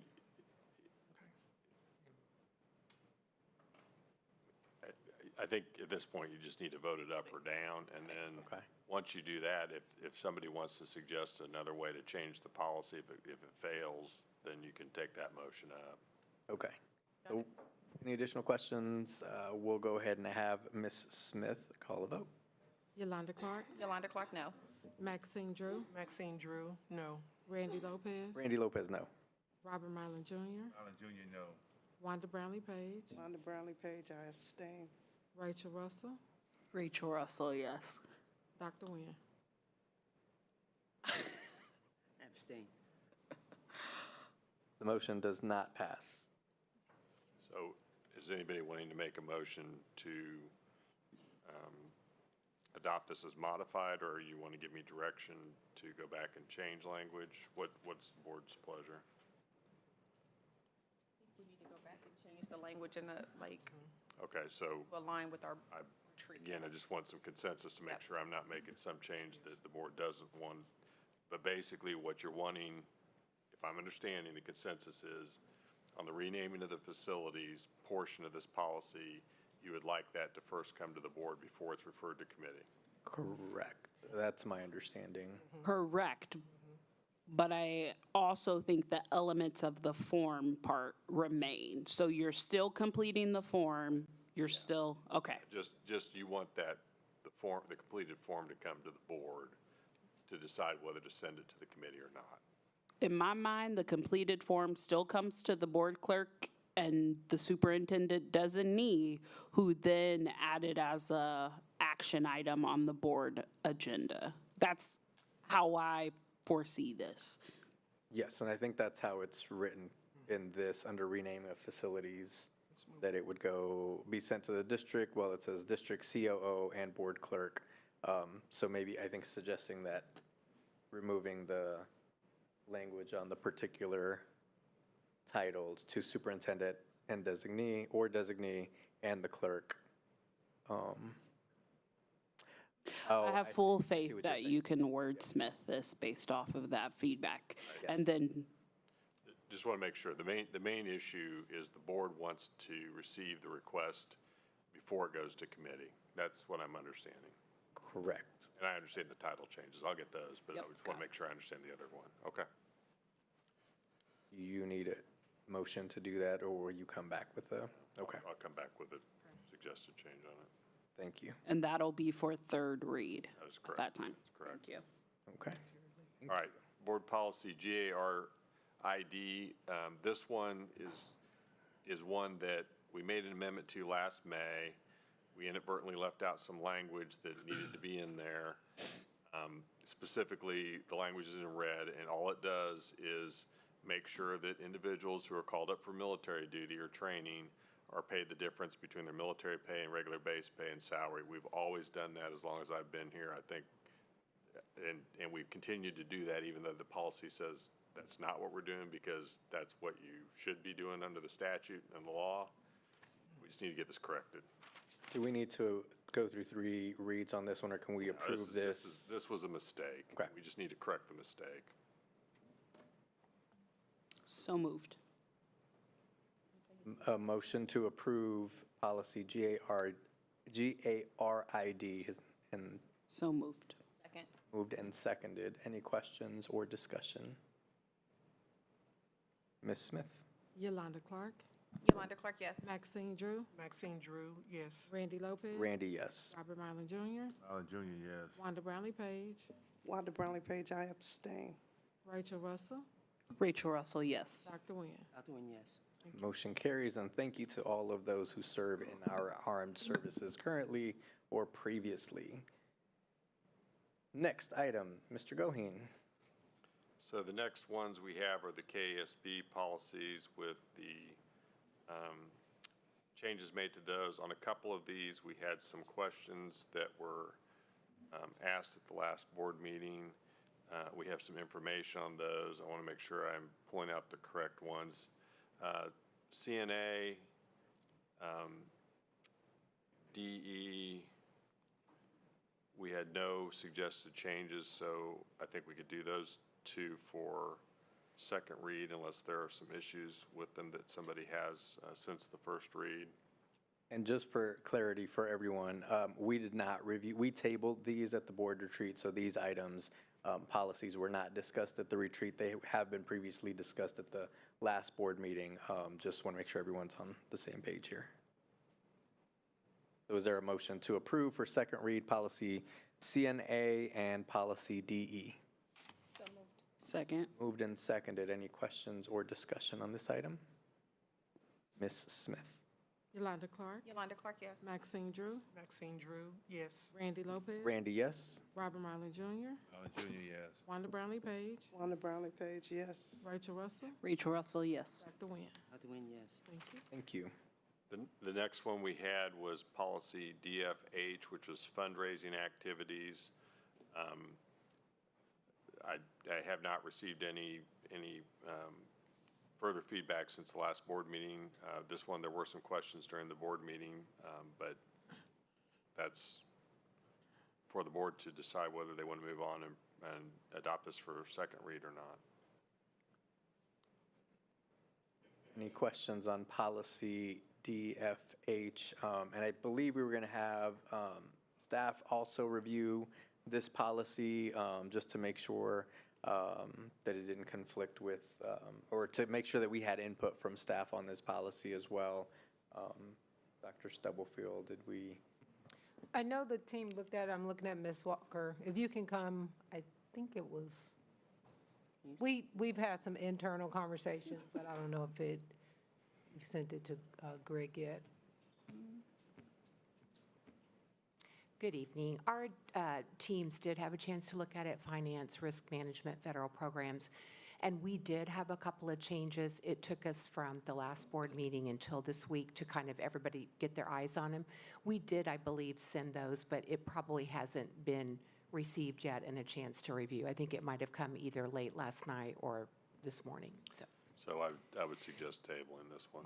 Yes, thank you. And we'll get the suggested updates from the administrative staff and get that back on the agenda for next month. You said you want to table this or just not take any action tonight? Take no action on it Okay. tonight. We'll get you an updated one.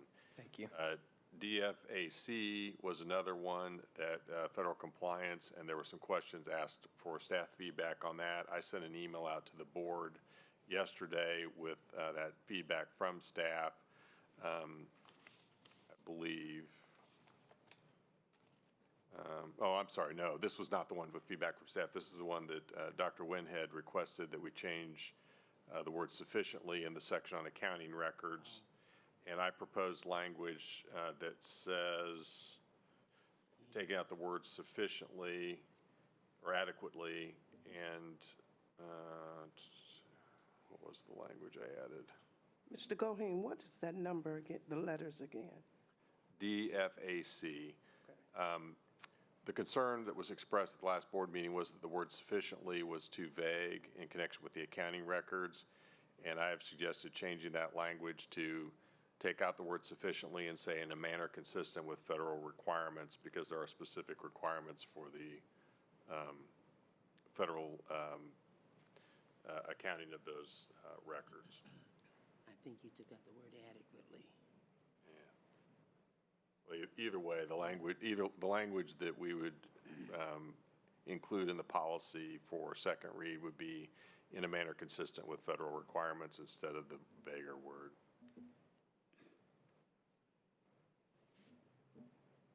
Any questions on policy DFAC? Am I the right one? Yes, DFAC. Not. Is there a motion to accept for second read? So moved. Second. Moved and seconded. Any questions? Ms. Smith?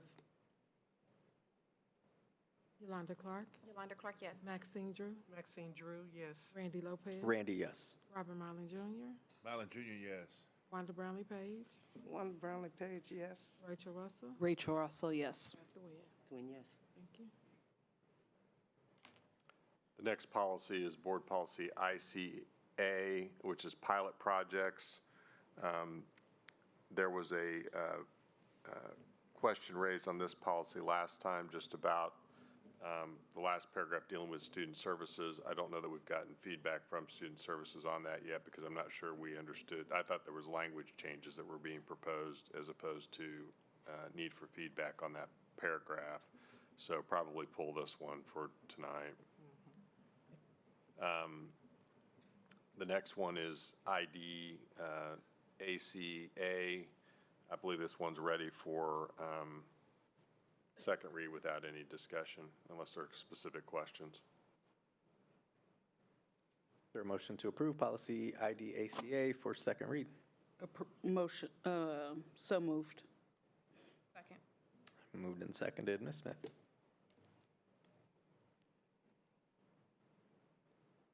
Yolanda Clark, Yolanda Clark, yes. Maxine Drew, Maxine Drew, yes. Randy Lopez. Randy, yes. Robert Marlin Jr., Marlin Jr., yes. Wanda Brownlee Page, Wanda Brownlee Page, yes.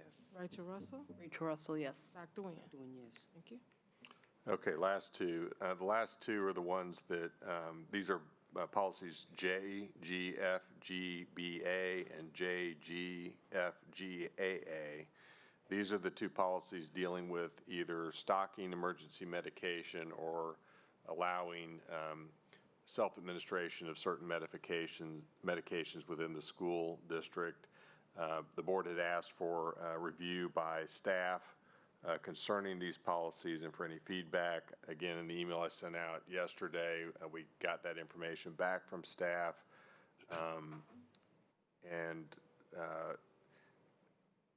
So hopefully that satisfies the questioning, but I don't know what direction you guys want to go.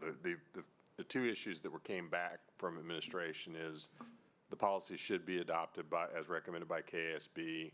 There was a quote looking into what it would cost the district to stock emergency medications. That quote was around $81,000. But the team is applying for grants and collaborating with community partners to try to cover those expenses. So we won't know what the actual cost is until such time that we get that information back. Obviously, if you don't have the funding budgeted for it, you wouldn't stock it, but this policy would allow you to stock it. So just having the policy wouldn't require you to do it. It just would allow or permit that to happen.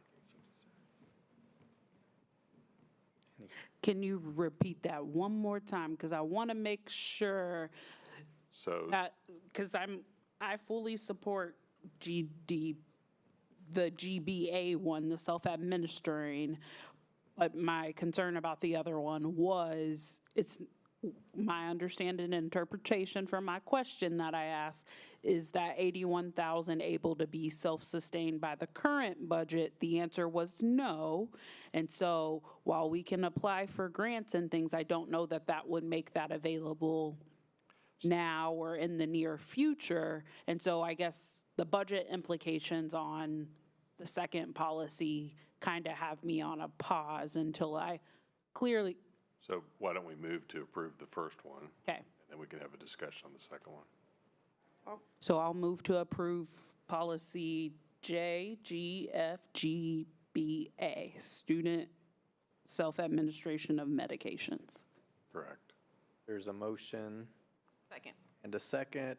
Ms. Brownlee Page. Well, I think you answered, because the first part, we're just voting on to make sure that they have permission to administer their own medicine. Correct. Correct. Second part is whether we're stockpiling. Correct. My question on the second part, are we mandated to do that? Or Yeah, is this something they suggest that you do? It would be in May, but we'll discuss, this one's not part of that, but that's what I was getting ready to say. We'll hold that question, and Craig can give guidance on that. Any questions on the motion on the floor? Ms. Smith, roll call. Yolanda Clark, Yolanda Clark, yes. Maxine Drew, Maxine Drew, yes. Randy Lopez, Randy, yes. Robert Marlin Jr., Allen Junior, yes. Wanda Brownlee Page, Wanda Brownlee Page, yes. Rachel Russell, Rachel Russell, yes. Dr. Nguyen. Dr. Nguyen, yes. Thank you. So the last policy, which is the one that would allow the schools to stock a supply of emergency medications, that policy is one that is drafted by KASB to be a may rather than a shall, or it's not a requirement. So if the district is going to adopt this policy, that would allow a school or schools within the district to maintain a certain supply of emergency medications at the school sites. Obviously, if a school is going to do that, that would have to be budgeted for and approved by the board, or there would have to be grant money or some other source to pay for those medications. So again, you got a twofold question. One is, do you want to allow schools to maintain a stockpile of medications that could be utilized on an emergency basis? And those are specified within the policy. The second question is, that maybe doesn't specifically apply to the policy as written, is the funding question. Mr. Lopez? Yes, I'm sorry. Ms. Brownlee Page. I have been in Topeka since January 13th. We can't afford that, and these people are voting everything and anything down. They have the majority, we're in the minority, and they're not giving a lot of money to do a lot of things. And I don't think we can afford to do that. It doesn't mean that we don't care. I wish we could afford it, but I don't think we can afford to do that. And they're going to make some major cuts. It's coming down the line. And we need to be aware that this is something we may not be able to do. So I also understand, I just want to make sure I'm clear in my understanding. So this is a may. This policy says that we may have the stock, but it also allows the district the ability, based on the last paragraph on page 1, that we may want to have a stock, but it may only be allowed if we receive monetary gifts, grants, and donations to carry out the provisions. It doesn't mean that we have to put our specific dollars into this to be able to have those supply. Well, they would be your dollars because they would be gifted or donated to the school district. On the behalf of providing a variety of things that it could be. Right. Is that?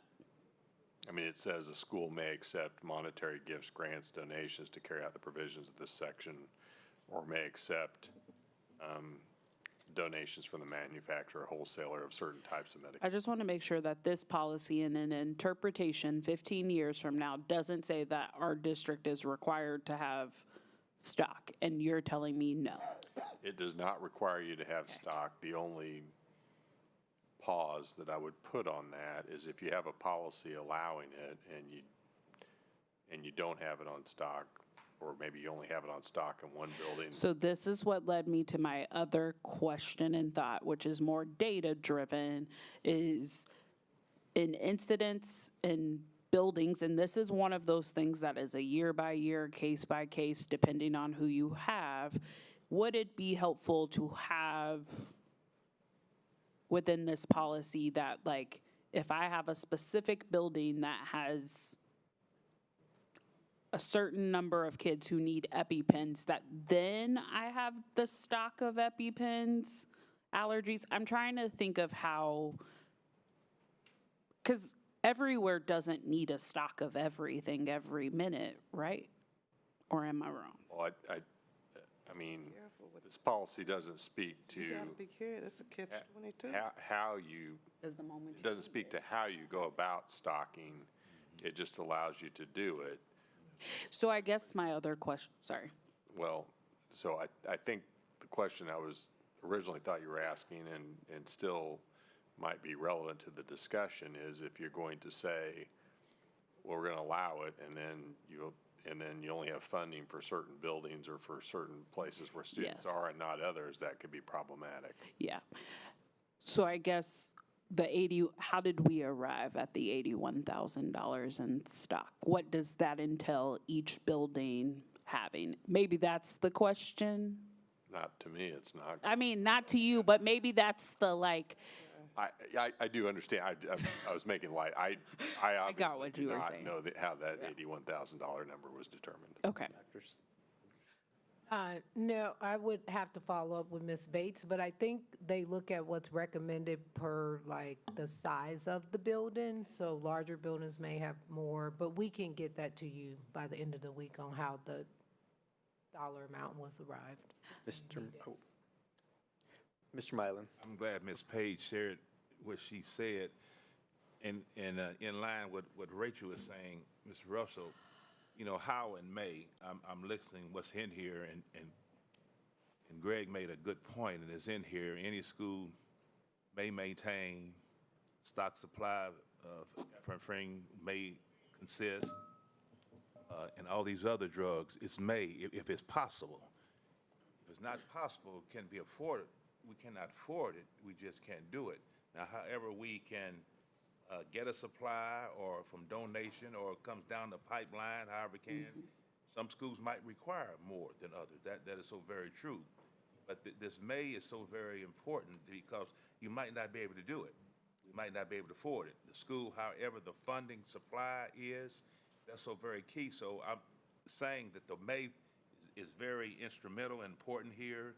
May consist, it just might not be possible. If it is possible, we can do it. It can be done. So that's the key. I think that protects us because it takes a requirement off. Just let me say that. It doesn't enforce us to, if that making sense, to have a certain supply, just say an aspirin or Tylenol or Narcan or whatever it might be. That's how I look at this. That helps us out. My opinion. And maybe it's over, it's in there. So just because the weather is upon us, and not to belabor this, I wonder if we hold it over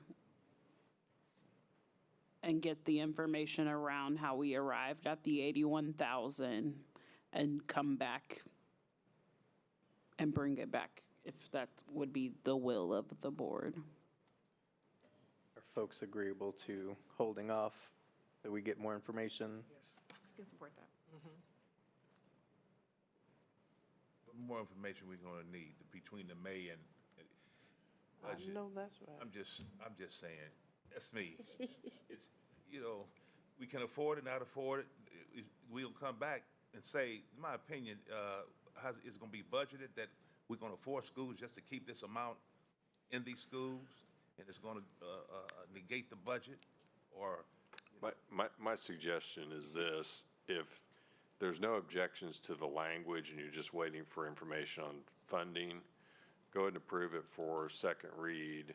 It'll be up for third read if we get the budget information at the next meeting and you don't want to adopt it, vote it down. Okay, that works for me too.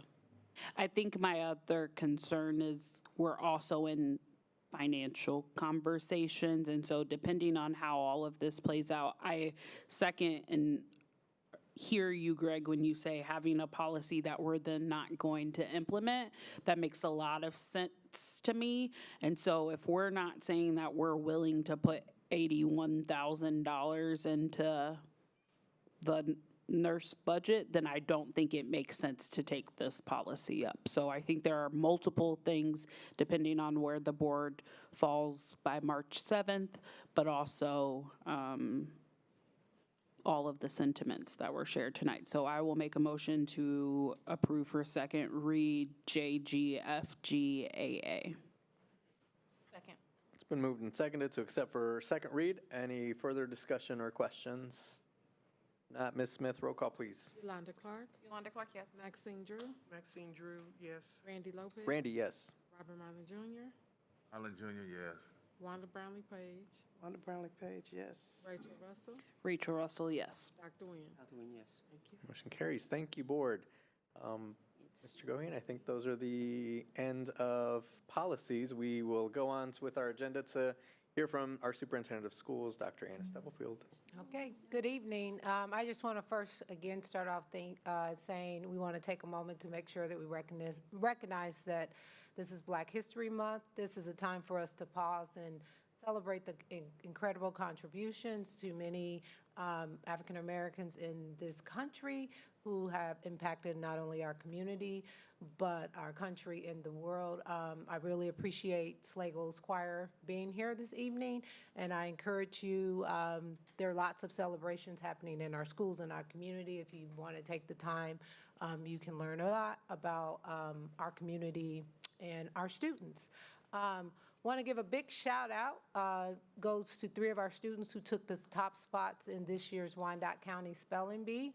I apologize if I mispronounce anyone's name, but Nurayi Punganzidi, a 5th grader at Frank Rushton Elementary, came in 1st place, while her older sister, Ovia, an 8th grader at Sumner Academy, finished 2nd, and then the 3rd place winner was Celeste Padilla at Argentine Middle School. And all of the top 3 in Wyandotte County were from Kansas Public Schools. Naradia will advance to the state spelling bee in March, so congratulations to all 3 of them, and wish her the best as she goes on to represent us at the state level. Also want to say congratulations to our own Naomi Tolentino, Coordinator of Student Services Program. She has earned recognition in the 2025 edition of Education's Week's Leaders to Learn From. A feature article was written about her, highlighting her commitment to addressing chronic absenteeism in the classroom. And Education Week is an award-winning independent news organization that provides timely and insightful coverage of K-12 education.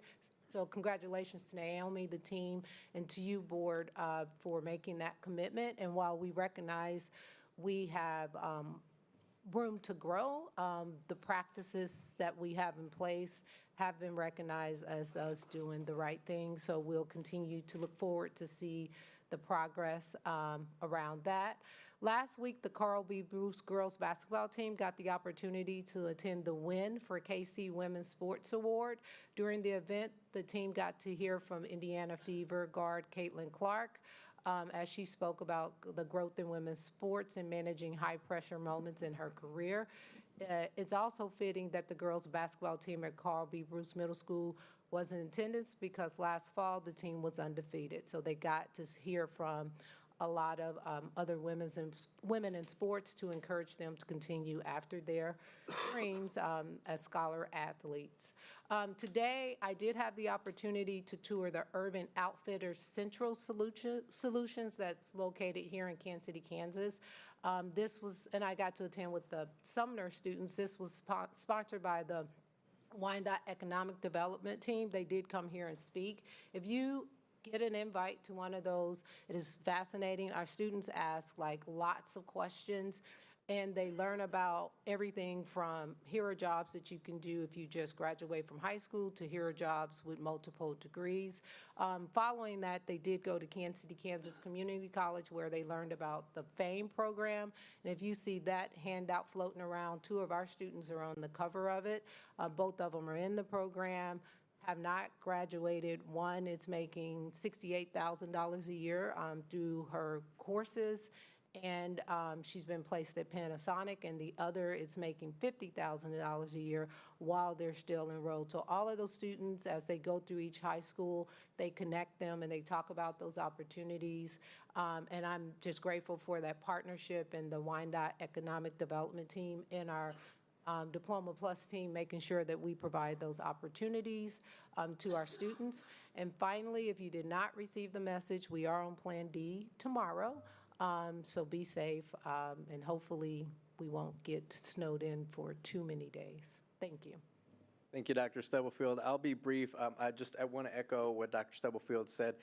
In a time when diversity and inclusion and celebration of our history is under attack, I really appreciate the district's commitment to diversity and inclusion and to celebrating Black History Month and acknowledging all the great contributions of folks all around the country. So just thank you, district, for continuing to do that. And I would just hope that we all can find something meaningful during this month to continue to learn and grow and to celebrate and uplift Black History Month. I'll be attending the UG's luncheon and celebration this weekend as well, so really excited to see that. I know several of you are as well. So just looking for opportunities to continue to learn and grow together in a time when that's not always looked happily on. So thank you, everyone, for that.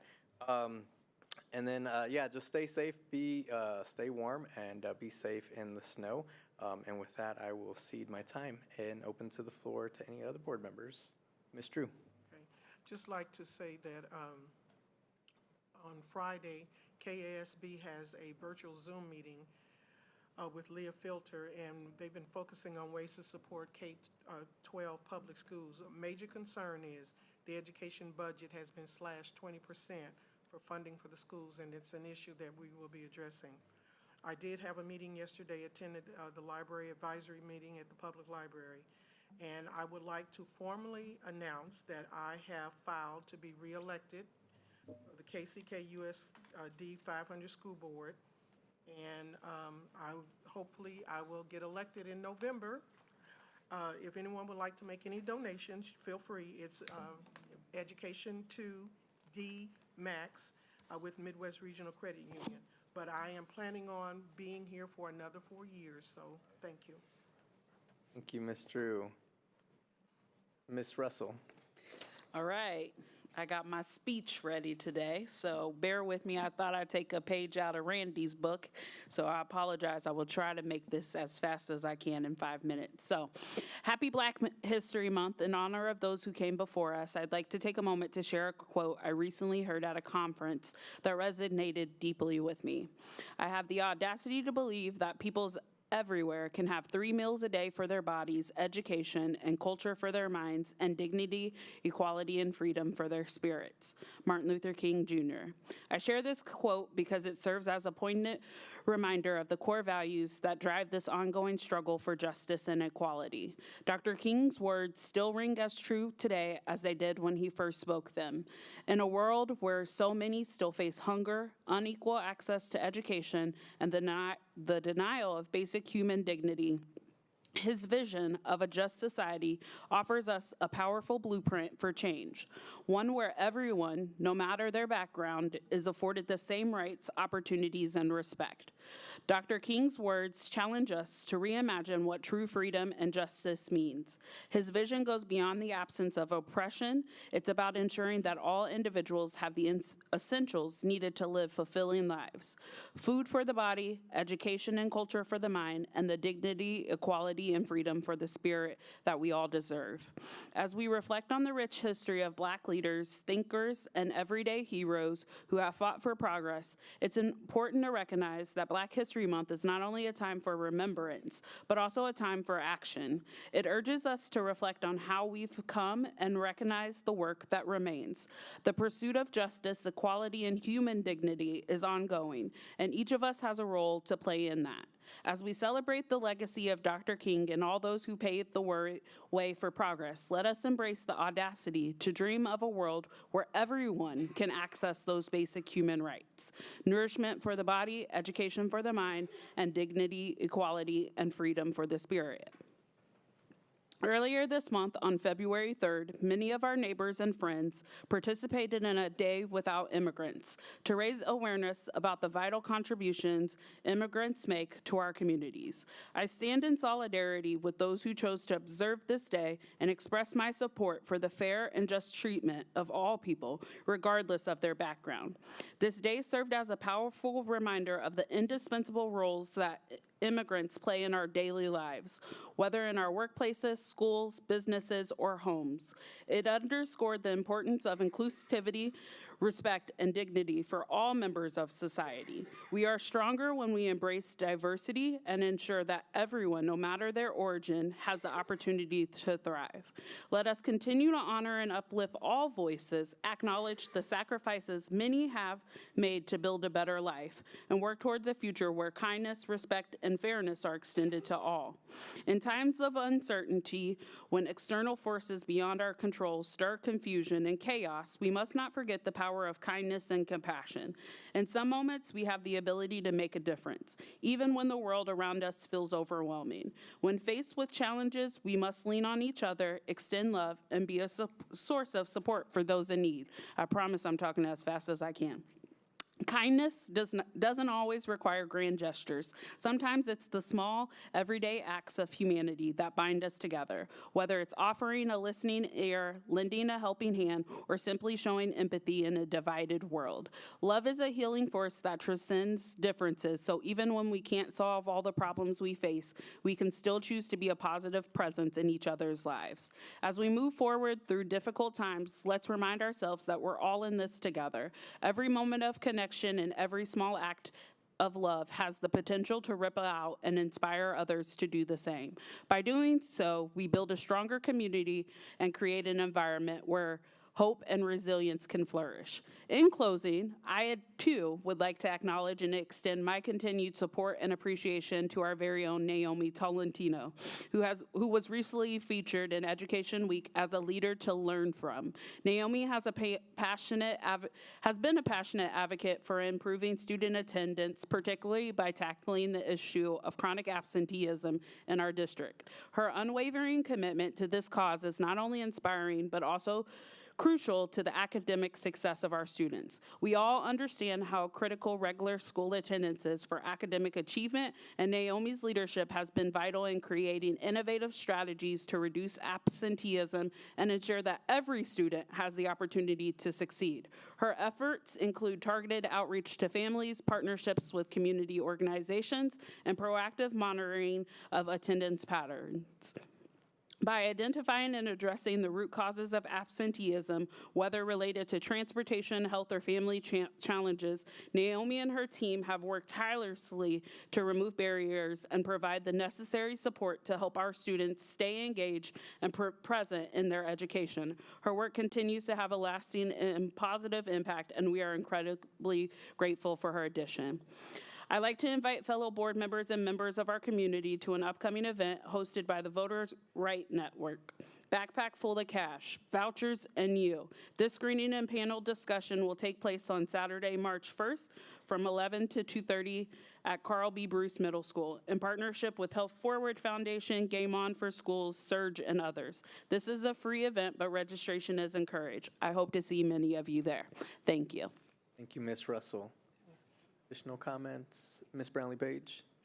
Yeah, I had the opportunity on the 31st of January to attend the meeting that was held at Memorial Hall, and it dealt with what's happening to those who are immigrants in this country and trying to see what on the local level the mayor and others could do. I heard Mr. Lopez. He didn't see me, but I saw him and others who were concerned, and we got to continue to support each other in whatever way we can and be positive, because it's a lot going on. And we also had a group from Wyandotte High School come that myself and Dr. Nguyen presented to the legislative body in the House of Representatives. These young people were, I don't have the exact title, but I know they took Bulldog Builders. Yeah, Bulldog Builders. And they built a home, they built a mini village. So the kids are doing some good things, and they were decent young people and had a lot of good questions, and they really talked to us about what they wanted to do and what they were trying to do. So we were real proud of them. And of course, they were bulldogs. And once a dog, always. And then in March, if you have a chance at Washington High School, my nephew, who was a playwright, he died 2 years ago, but he wrote several plays. He also worked for the Game of Thrones and did some other things. He did the Aretha Franklin. He was the editor and a writer for National Geographic. So the play is free. They're doing it all over the city in Kansas and Missouri through the arts program. And if you have money this month and you want to pay, I know his family would appreciate it. They'll be at right across the street from H&R Block in that theater. So if you get a chance, I'm not saying it because he's my nephew, but he is a phenomenal writer. If you get an opportunity to go see the play, appreciate it. Thank you, Ms. Brownlee Page. Ms. Clark? I just add on real quick. I will add that I was able to attend the Washington High School alumni game. Being a graduate of Washington myself, it was very nice to be able to see all of the families be out.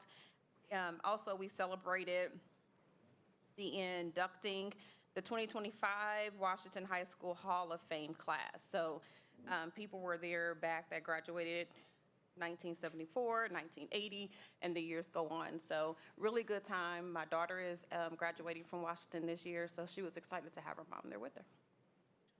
And I do want to call out Ms. Knipp. Ms. Knipp does an amazing job supporting families, being there. Her students look for her. It was exciting just to see the people and the students and how they look for her. So thank you, Ms. Knipp, and your staff. Thank you, Ms. Clark. Yes, Ms. Brownlee Page. I forgot one more thing. Mr. Drew and I we attended a program with Dr. Campbell with Scholastic, and we were able to get books for Quindaro Elementary School. Grant. And Mr. Drew donated to Grant. So they're doing a phenomenal job, and we're real proud of them. And I wish we could have got books for everyone, but we were limited. But we were able to do that. Thank you. Awesome. Thank you, Ms. Brownlee Page. Additional comments? Okay. Thank you, board, for all your continued work out in community. All right, we will continue on. Board, I would entertain a motion to recess to executive session for consultation with the attorney on matters which would be deemed privilege in the attorney-client relationship under COMA to include Dr. Stubblefield, Mr. Goheen, Mr. Lilly, Dr. Campbell, and Dr. Jones. And Doug. And Mr. Clements for 10 minutes, going in at 7:40. Second. Moved and seconded. Moved by Ms. Drew, seconded by Ms. Russell, it sounded like. Ms. Smith? Yolanda Clark, Yolanda Clark, yes. Maxine Drew, Maxine Drew, yes. Randy Lopez, Randy, yes. Robert Marlin Jr., Marlon Jr., yes. Wanda Brownlee Page, Wanda Brownlee Page, yes. Rachel Russell, Rachel Russell, yes. Dr. Nguyen. Yes. Thank you. Thank you. Staff, if you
Leslie, can you hear me? Yes, I can.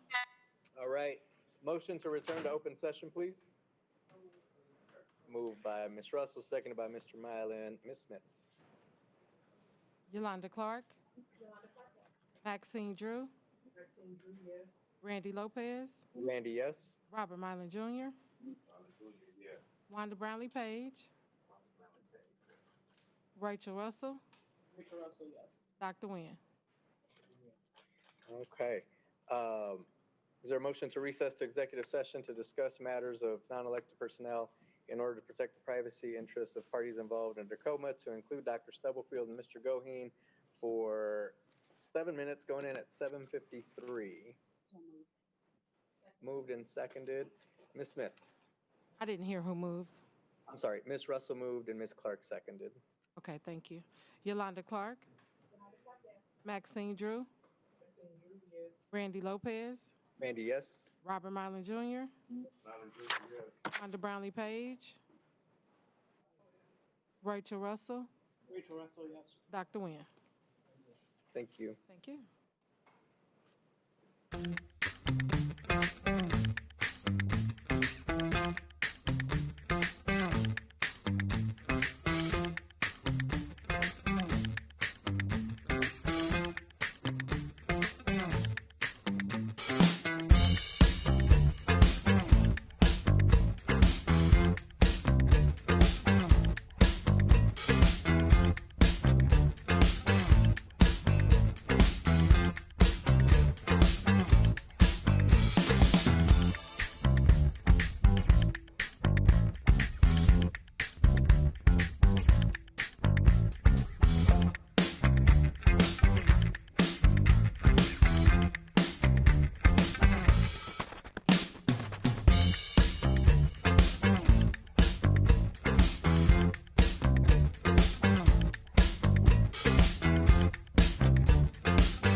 seconded by Mr. Myland. Ms. Smith. Yolanda Clark. Maxine Drew. Randy Lopez. Randy, yes. Robert Mylan Jr. Wanda Brownlee Page. Rachel Russell. Dr. Nguyen. Thank you. Motion to recess to executive session to discuss matters of non-elected personnel in order to protect the privacy interests of the parties involved under COMA, to include Mr. Goheen and Ms. Smith for 5 minutes, going in at 8:14. Moved by Ms. Clark, seconded by Mr. Mylan. Ms. Smith. Just a second.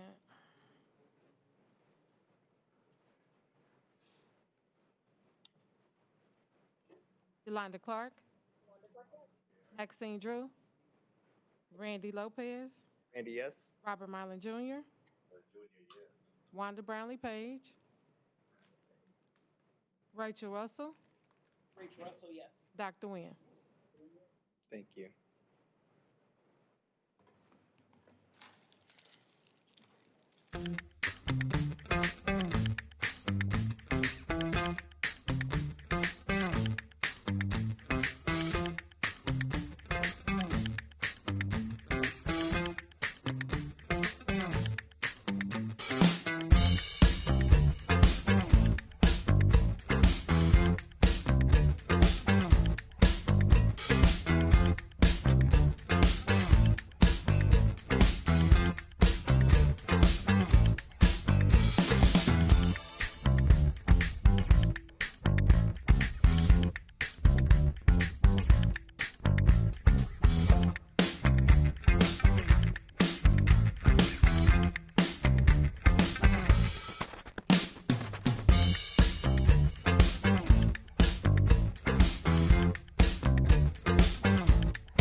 Wanda Brownlee Page.